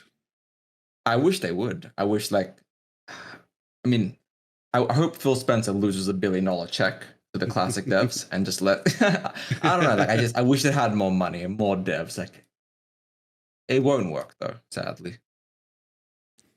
Yeah, just and just no. Even if you like, the only thing that I would maybe, be okay with is like maybe dragon riding as far as they did it in Dragonflight, but your flying mount would have to get super freaking tired. Like, and you wouldn't be able to use it for long stints. Like, it'd be something where you could pull it out for a little bit, you could fly for a little bit, but then your dragon gets super tired, type of deal. So you could use it on like a cooldown stasis, and you'd still have to control it like an actual. You couldn't just hover up in the air, But I'm still on the fence about that. I'm not even sure I want that. Maybe I just want like a zone like Mount Hyjal. You could fly in Mount Hyjal, and we could just have a little fun flying area that you could only fly there or something. I don't know. Like one zone where you're allowed to fly, so that it's not one huge zone. Just not seeing flying mounts. Yeah, I agree. I agree with that take. Otherwise, I'm completely against it. And I'm not even sure that I want that. I was just saying, like, if it was to come into game, I just feel like that's like phase 1 where you could only ride a mount in what was the area? And I spent a lot of time in Ashenvale. I did a lot of farming in Ashenvale because of that. Okay. I felt real bad to be the broke one that couldn't afford a mount. We already talked about summon stones. Adding chrono boons to safely store world buff effects. Oh yeah, of course. I mean, this is I don't want world buffs, but if they're having world buffs, you need chrono boon at this point. Like, I'm actually loving. I would rather no world buffs. I think. See, that's what I said too, but then I saw how many people it turned off for Season of Mastery. Season of Mastery could have been a lot bigger with. People like Salve Dally promoting it and stuff, but they literally just said, all the pumpers said immediately, I'm not playing it without world buffs. Like, there's no reason to even play a warrior. But then I hated it, but the better you get at the game, the better you get at knowing the secrets and how to get them. And I get them easy as pie every week now. Like, so I don't know. I'm so on the fence about it. But I'm very pro world buff. But go ahead, Mel. No, I was just gonna say I don't mind world buffs. I didn't love the 1 hour cooldown on the chrono boon. I also don't know that I love the 5-minute cooldown on the chrono boon. I like it for reasons that it allows you to boon in between bosses, and it makes trash deaths less I don't know, toxic, I guess. And that to me, or if you're going to progress on a boss, you can all boon and kind of progress without having to lose your world buffs. Yeah, I don't know. I love go it. back and forth. It also seems very weird to like boon your world buffs after every boss, but You don't have to. maybe it's just 'cause it's Speedrunners new. won't, but Yeah, it gives everybody the yeah, they choice. will. And no, speedrunners won't because they want to get through the trash extremely fast. Like, Oh, yeah. you're gonna slowly, and I mean, we won't reboot them after we start having it really on farm and knowing what we're doing. Like, I think it's so cool though that you could be like, okay, we're gonna just go ahead and boon. We're just gonna go ahead and do this, and we all booned for Gar and what's his name, the next guy, Baron Geddon, and like it was good because like those are the only two fights that a couple people died, and I don't know. I like being able to do it. I got done, still had 70 minutes left on Dark Moon Fair and the other 2-hour ones, so I only had to re-get 2 more world buffs. I'm rewarded to get to go 2 weeks without having to mess with getting stuff, and that's kind of neat, and I don't know. I really like it.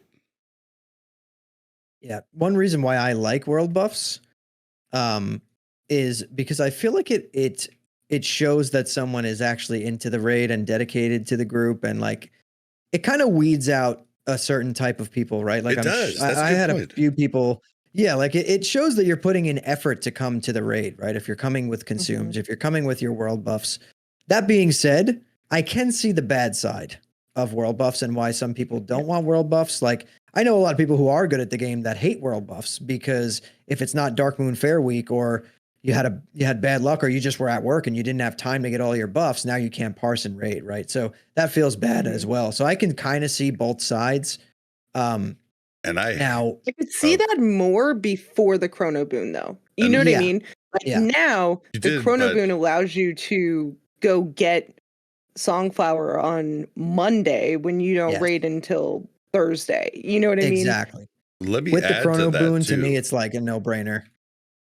To add on to what you're saying, I can't stand the type of person that when world buffs are gone, they give up and stop. They basically like AFK. Right. And I think those people are pieces of shit. Like I would go, and that's like, a real problem, though, Bob. Yeah. Think about that. If world buffs didn't exist, that wouldn't be an issue. People would be dedicated for the whole raid. So it's kind of like a double-edged sword where like having world buffs shows who's dedicated, right, in preparing for the raid. But having world buffs also completely discourages people if they die. Yep. Like now you're Which doing is- a fraction of your damage. It feels bad. And you can no longer parse. Your entire 7-day lockout is gone if you were trying to parse or whatever you were doing. So I don't know. I've always been super pro world buff, but lately I've been understanding the other side of like why people don't like them. And like that, and that honestly, that's me. For example, like if I die with world buffs, I am silent for the rest of the raid because I am so mad. Well, and I am then like people- actually furious. Like people won't consume. Like I played a warrior all through classic, and if I lost world buffs, all of a sudden now I have to heroic strike cancel instead of heroic striking on cooldown and still being able to do my rotation. I have to heroic strike cancel to get the extra rage to get it, and I'd still be beating some of the people with world buffs still because they're half-assing it. And I'm fully consumed after dying. Like, but people will, if they lose their buffs, they'll just not consume. They'll be like, all right, just gonna go along. Yeah. And It gimps I the hate whole that raid mentality. when people get demoralized from it. Yeah. I would say like a good middle ground would be like my issue with world buffs is I hate the grind of getting them. It's not that they're difficult to get. It's just it's a very boring gameplay loop. I agree with both of what you guys said in the sense that if somebody dies, they can be lazy, or if somebody doesn't even get them from the get-go, they're also lazy. There's like it's a double-edged sword. And like I don't like world buffs because of the boring grind to get them, not the difficulty, the boringness. So if they added a way that I could just buy a stack of world buffs for 25 or 50 reals, I would rather grind dungeons with my guildies and friends and then just buy a stack of world buffs. Still playing the game, still doing stuff, but I would rather be in Stratholme or Ubers or Skolo and then just buy my world buffs as a stack. Again, it's... I brought that up.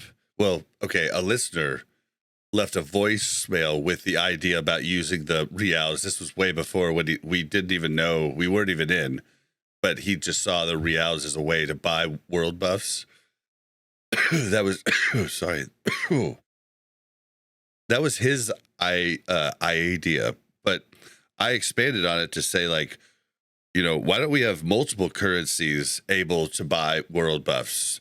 You know, like that would be kind of cool. Like you could buy world Like buffs PvP with marks or something. PvP marks, That would be or cool. if you had honor, PvP honor, or like find a bunch of different ways so people could do the things in the game that they like, and then buy their world buffs with it. Or you could still get them the same way. So like maybe I only have time to get this week, but all right. Crap, I ran out of time. I don't want to use my reals because I really want this dagger, but fuck it. I'm gonna go ahead and use my reals to get world buffs. Okay.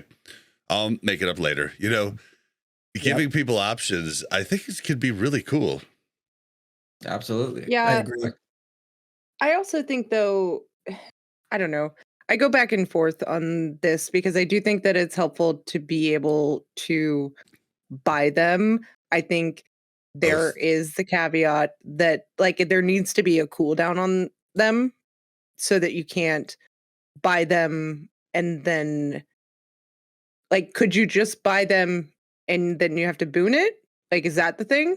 And then I think there would could have you to be go a back- CD on buying them, or else the super sweats Right, would be could you forced to go back and if you buy them lost your over. world buffs? Yeah, I think there would have Yeah, to be because like a people would just be 24-hour like- thing or something. People would be like, well, I'm gonna Yeah. hearth and buy my world buff. Somebody summon me back. And it's like, no, dude, you're not. And Like, that would it's make fine. the We're raid all go fine. And- longer. Yeah. I mean, Or the purchase could be locked to the weekly lockout, right? It resets on Tuesday. You could purchase them that way again, but you can always get them out in the world the natural way. I like that. I like that too. It does take away the effort level of it, though, Yeah. to an extent. Yeah. It takes away I the guess fact none- of being able to see who's committed, who really knows what they're talking about. And like, Yeah. but then there's also this It's other not aspect of so- like, I feel like that deters people, right? Like Yeah. maybe some people don't want to be like, I don't know how to get whatever songflower, whatever you're talking about. Like, and I've had Right. people like that in my guild too. Like, and no matter Mhm. how many times you say like, hey, if you don't know, just say something, like someone will help Yeah. you. Like it's not a big deal. Like this game is not hard. It's all about knowledge and preparation.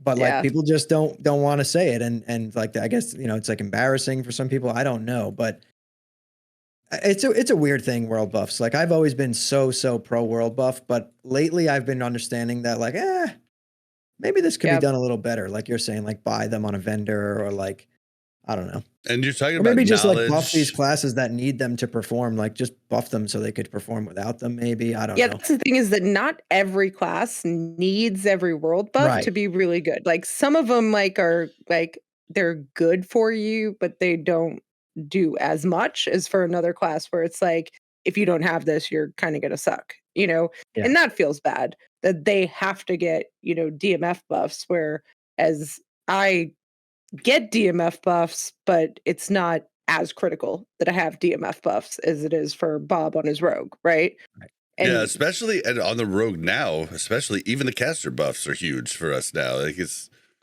crazy. But Yeah. you talked about knowledge and people being afraid to ask, and I try to drill it into my raid. I kind of make like a, I need help hotline. I'm like, all right, guys, listen, we're doing Heat 2 next week. You don't know how to get 96 fire res unbuffed, because I want it unbuffed. Like I don't want like jujus, totems, auras, everything on top of that's gravy. I want 96 period, right? I think that's the safest way to do it. But I'm like, guys, listen, you don't know how to do it, message me, San Medina, or these other different people that know a lot of places to get fire res. We promise we won't tell anybody that you asked us. It's completely anonymous. We will help you and get you ready. And you have to like drill that into them, because people are scared to ask. Like they're scared to get kicked out of raid because they don't know what to do. It's a big problem, because I feel like a lot of people have this idea in their mind that, at least in a game like Classic, if you don't know what you're doing, if you're not prepared, you don't have all the knowledge, you're a bad player. Especially because there's a lot of people that are very vocally loud about it. and going, there's You so just- many shit plays. People are so bad. Passes are this and that. And like, what are your passes? I'm not inviting you to Noma or Sunken Temple. And for a long time, don't get me wrong, I think passes are stupid for something like Noma. But then I've actually played people, at least back when Noma was a thing, where I genuinely don't understand how you got to level 40 and you do what you were doing at that time. Again, I'm not trying to call out any people because I know there's a lot of casual players, especially with how easy phase 1 and 2 were, but a lot of people feel anxious and nervous about Yeah. saying they don't know because they think that makes them a terrible player. Yep. And like they won't ask for help. Like, people would rather struggle. I try to lead by example in my raid by asking questions to the other people that are knowledgeable about things I am not, so that they see, well, if the raid leader's asking questions, it's okay for me to ask questions. Yeah. I don't know if it works, but that's what I try to do. All right, interesting. Making mail delivery instant. Between guildmates and alts, yeah. Between people not in your guild or your alt, 1 hour should still stay. Like, I think it's a cool feature, but I feel like making people wait an hour is a kind of funny classic feature. Again, it's not a big deal either way if they said yes or no, but I do think it adds some quality of life.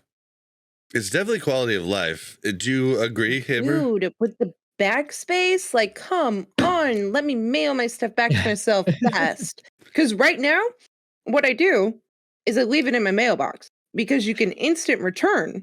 So my mailbox is just always full.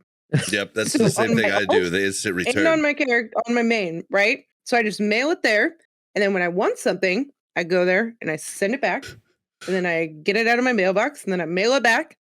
Yep. And like, I have a current That's mail so in my stupid. box with 20 stack of every poison, flash powder, and blinding powder. So if I run out in the field, I can go and just grab it. but you know what it does is it makes me forget more often than not when I buy something from the auction house to get it out of the mailbox because Yep. like my mail icon's always there, right? Well, okay, you need to just open I up do the that. mail and It's so bad. and close it, and then your mail icon will go away. You just have to look at it. You don't have to take the stuff. But yeah, I do the same thing. Lot of Like work. after raid, I go and I mail all of my consumes to my alt, and then I just Yeah. get on my alt at some point and return mail, and then it's just sitting there Yeah, waiting. like But 30 days. Yeah. I've got a weird take on this.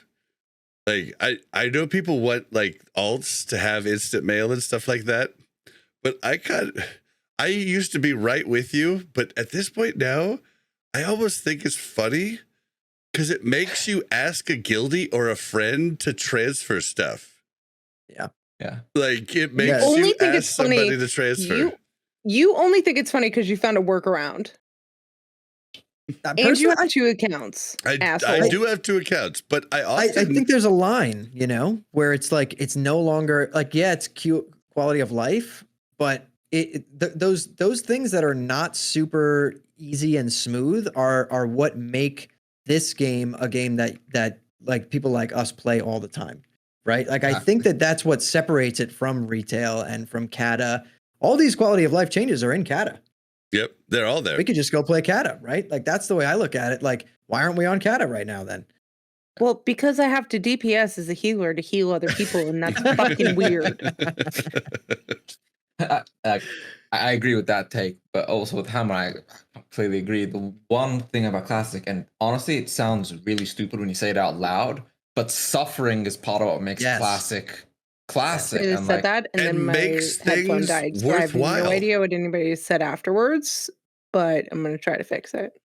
Well, and that suffering is what inevitably makes it feel good when you got it done, or makes you feel really cool when you tell somebody a cool WoW hack. Like what we just talked about with the mail.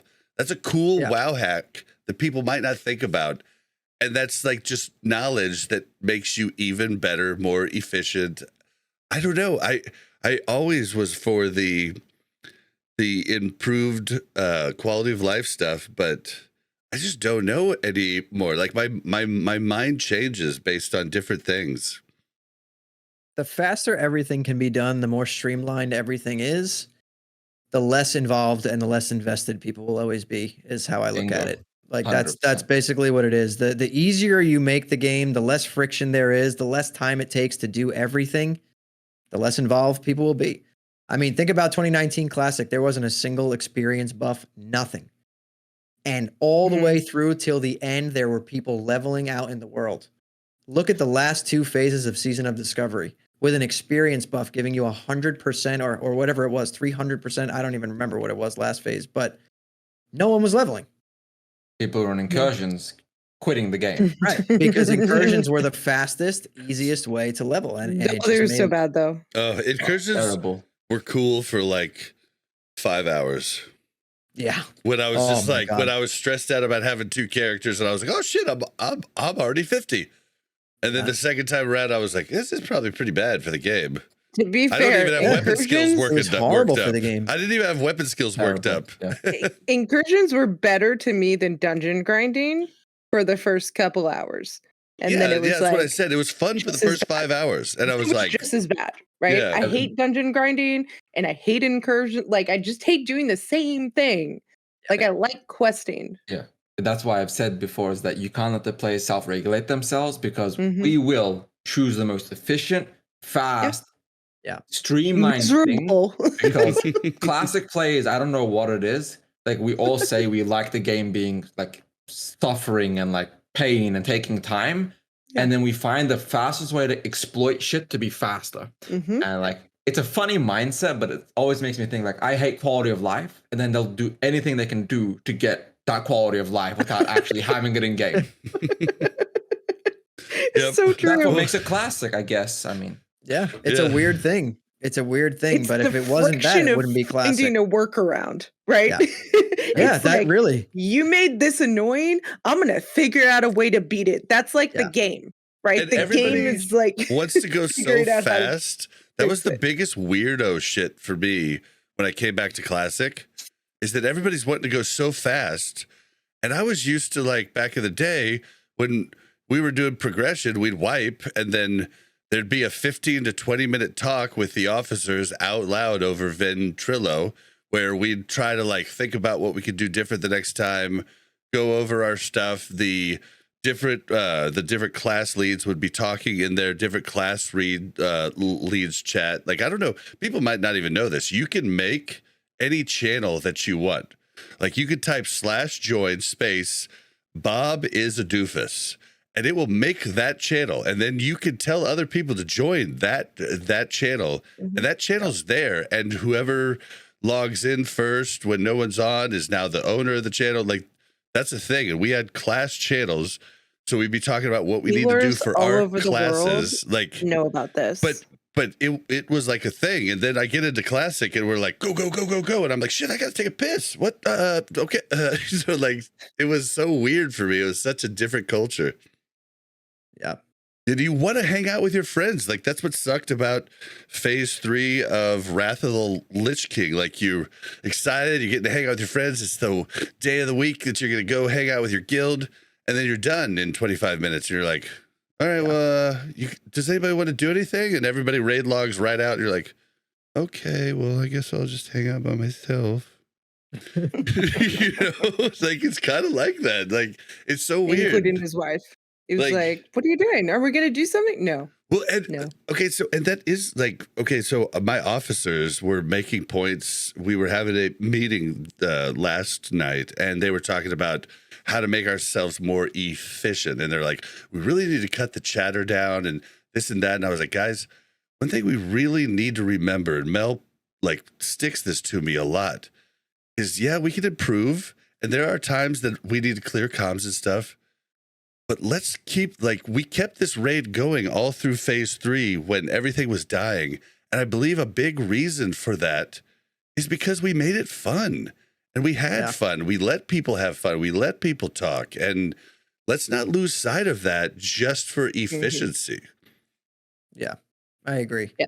There's a line, right, where it's like efficiency and fun and people can talk and have a good time. And then there's another line of like, something I was dealing with for a while there was like, you have half your raid putting in a lot of work and time and effort to come prepared and learn things and watch videos and come with everything they need on their class and learn mechanics as easy as they are. And then you have some people who just show up and you're like, hey, here's this video, just watch it real quick so you don't die or whatever. They come with no buffs, they come with no consumes, they won't watch a video. That is in my opinion where it's like, all right, come on, man, you're kind of just wasting other people's time at this point. Like, we're not asking you to be a sweaty lunatic. Like, just a little bit of prep is fine because you're really other people are putting in the time. Yeah, just a tiny bit. That's why you got to get with a group of people that want to do the same, have the same goals as you. Same mindset. Yeah, but you never do. You never get that exact group of people. Oh God, no, right? yeah. You always have some that are a little bit above where you want to be, and you always have some that are a little bit lagging behind. Yeah, and that's exactly true. Those two ends always clash, right? Yeah. They're like, well, if so and so would just fucking get a flask, then maybe we wouldn't have had that problem. And it's like, all right, exactly. It's I like what Hammer said just a moment ago about some people just not even watching like a quick 5-minute guide on like this boss or how to play your own class. I don't understand why you would get to level 60 or whatever like the max level is, gear up your character, and then come to raid and not know how to play your class. And like I've never understood those people. Like I get being an average player. I'm not talking about average players, but like ignoring passing, but we'll just use an example. If you get a gray pass at level 60 and you got full pre-bis, how is that humanely possible? And I've met people like this, and it's and it's people just wanting to like. And this is the difference. Is like I feel like there's certain people that want to play the game and they don't care about anything else, but that's not the game you signed up for. This isn't a single player game, right? Yeah. This is a multi player game, and your performance is what helps your other people. And so if you're not willing to literally put in the bare minimum of I know what my spells do or what my moves do, and I know kind of what the rotation is. It's not like I would rather have somebody that is gray parsing, but like really just like struggling to figure it out, right? They're like, I've watched all these videos and I'm just like, I can't do it. Like, I would rather have that person than somebody who's whatever green parsing or whatever that just doesn't care, like. Agreed. And there's kind of like all it is just put in effort. You kind of need different. You need different types of people in your raid. Like, for instance, Black Reaper's in chat, and Black Reaper is a good thing for raids to have. He's that guy that'll tell you everything that you're doing wrong, and he's just super honest. He is my friend, but he will tell me straight up when I do something stupid or when I do something wrong. And he, when I and other people kind of like shy away from telling people those types of things because, I don't want to hurt their feelings, and stuff like that. But having a person like that, Corpse comes to mind, who was in Varg, he would straight up tell you, you screwed up on this period, and like, but if the whole raid's not shitting on you, it's not as bad, if just one person is. Yeah. I manage a lot of people in my life, and I feel like there's a good way and there's a bad way to do that, right? Like, if your goal of telling somebody something is to change their behavior, then you need to figure out how you're saying that, right? And I know that a lot of people like to scold people like you're doing this wrong, right? That literally 5% of the time maybe gets you the results that you want, right? So you need to go into that as like, hey, this is what I found makes this a better choice, right? Or like, this is the rotation that I found that makes this better. And come in with like a helpful, like, not necessarily criticism, but it's like, tell them what to do, not just that they're doing it wrong. Well, and when you tell them, no, it's not different people. That is not true. Nobody responds to you're doing it wrong in a positive way. Zero don't- people. Okay, I mean, You I could- grew up playing sports, maybe and the later on. hard ass coach is the one that Sure. I wanted to fucking impress the most, and that was the one Sure. I worked the hardest most. But a lot of people will shut down when somebody berates them, somebody goes after them. But What I'm different- saying different is that people, you're different not strokes. going to get the result you want from that approach at that moment. You may get it later. Like I may say, Bob, you're fucking sucking. Get it together. And Well, you if still you have to don't tell know me what to why I'm do- sucking, though. You have to tell me why I'm sucking. Yes. That's a key and I have part. to tell you how to do it, and I have to tell you all of that. So that's all I'm saying is that I just think it's the approach, and I think people need to be very mindful of. Yeah. It's not feedback's not bad, and if you're giving feedback the correct way, people don't even realize that you're giving them feedback. They feel like you're just a helpful Yeah. person, and that's what you want to do. Now, yes, there's certain people that just aren't going to be able to do things, and that's okay. But don't wait for them to ask the question because they don't know the questions to ask. Yep. Yeah. I agree with you, Mel. The ex corporate in me is like, that's exactly how I think of it too. Like if you sit here and you're like, yo, dude, like, what are you doing? You're doing everything wrong. That person is completely demoralized. They are going to do even worse now for the rest of the raid. They're not going to show up next week, which sometimes is like, all right, well, maybe that's a good thing. But Good riddance. if you're on Lone Wolf, that's a terrible thing because there's nobody to replace that person. So You're like, the body was better than nothing. yeah, the body, that's literally what our raid was. We were just trying to take bodies and just Like, carry. And anybody, come, please. anyone. And Anybody. literally would have taken a 58. Yep, like- because you could get in there at 58. Yeah, 55, we would have, I like- think. I think you can get in there at 55. Yeah. All right, well, guys, we have had a banger of an episode, and we've went actually way longer than ever planned, but it's just been a great conversation. So, I've had a good time. I hope you guys have had a good time. I hope we didn't take you definitely too have. long. You guys could I have told starved me. myself for this. It was so good. No, you're good. I had a great time. I didn't realize how much time had passed. I know. Yep. Yeah, I mean, that's kind of what happens sometimes, but we're all very passionate about, a Classic Plus or Warcraft, World of Warcraft Mass Reborn. Dispel is what we're very passionate World of about. Warcraft Mass Dispel. Okay. World of Warcraft Mass Dispel Edition. I'm already signed up. Easy. Yeah, right. All right. Put that in the title is a done deal. I'm not gonna. All the links and stuff are in the description. WarcraftReloaded.com. You can find all the stuff there. You can find all of our links there and everything. Help us out. Tell your guild about us. Tell everybody about us. Go to Walmart and be like, Warcraft Reloaded for life. Just get the word out. And that's the best way to help us. Thank you guys for coming live, and thank you guys at home for continuing to listen. I know a lot of you are playing Cataclysm and still listening to these, so come over to Sod. Come on, it's cool. So yeah, we're gonna go ahead and end it. Mel, where can we find you? You can't. We'll just end it there.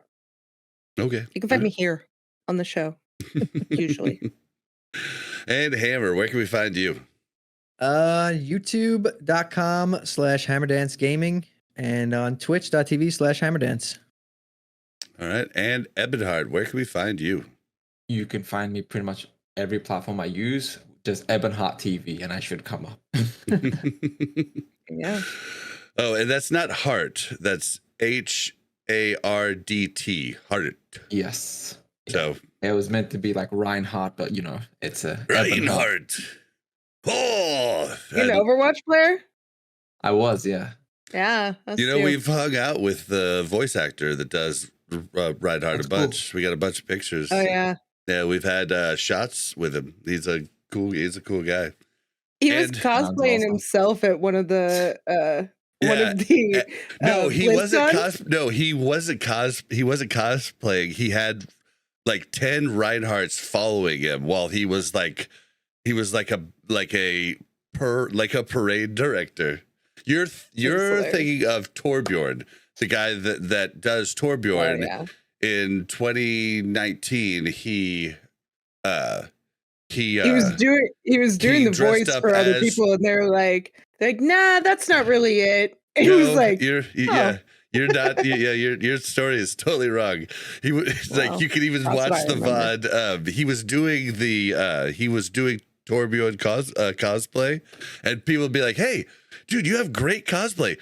Give me like a line," and he'd be like, "Oh, build 'em up, break 'em down," and they were like, "Whoa, that was pretty good." And they had no idea that he was actually Torbjorn. So you're getting it back. You're getting it backwards, baby. well, it's fine. All right, They all kind of run together. guys, you can find me on Twitter at Blazin_Bob. That's BLAZZIN_BOB. You can find me and this show live on twitch.tv/BlazinBob. Let's get out of here. Thank you guys, and we'll see you next week. Guys. Thank you. Adios. Bye. Bye. Thank you very much for checking out Warcraft Reloaded Podcast. Make sure to like and subscribe and hit that bell so you don't miss any future content.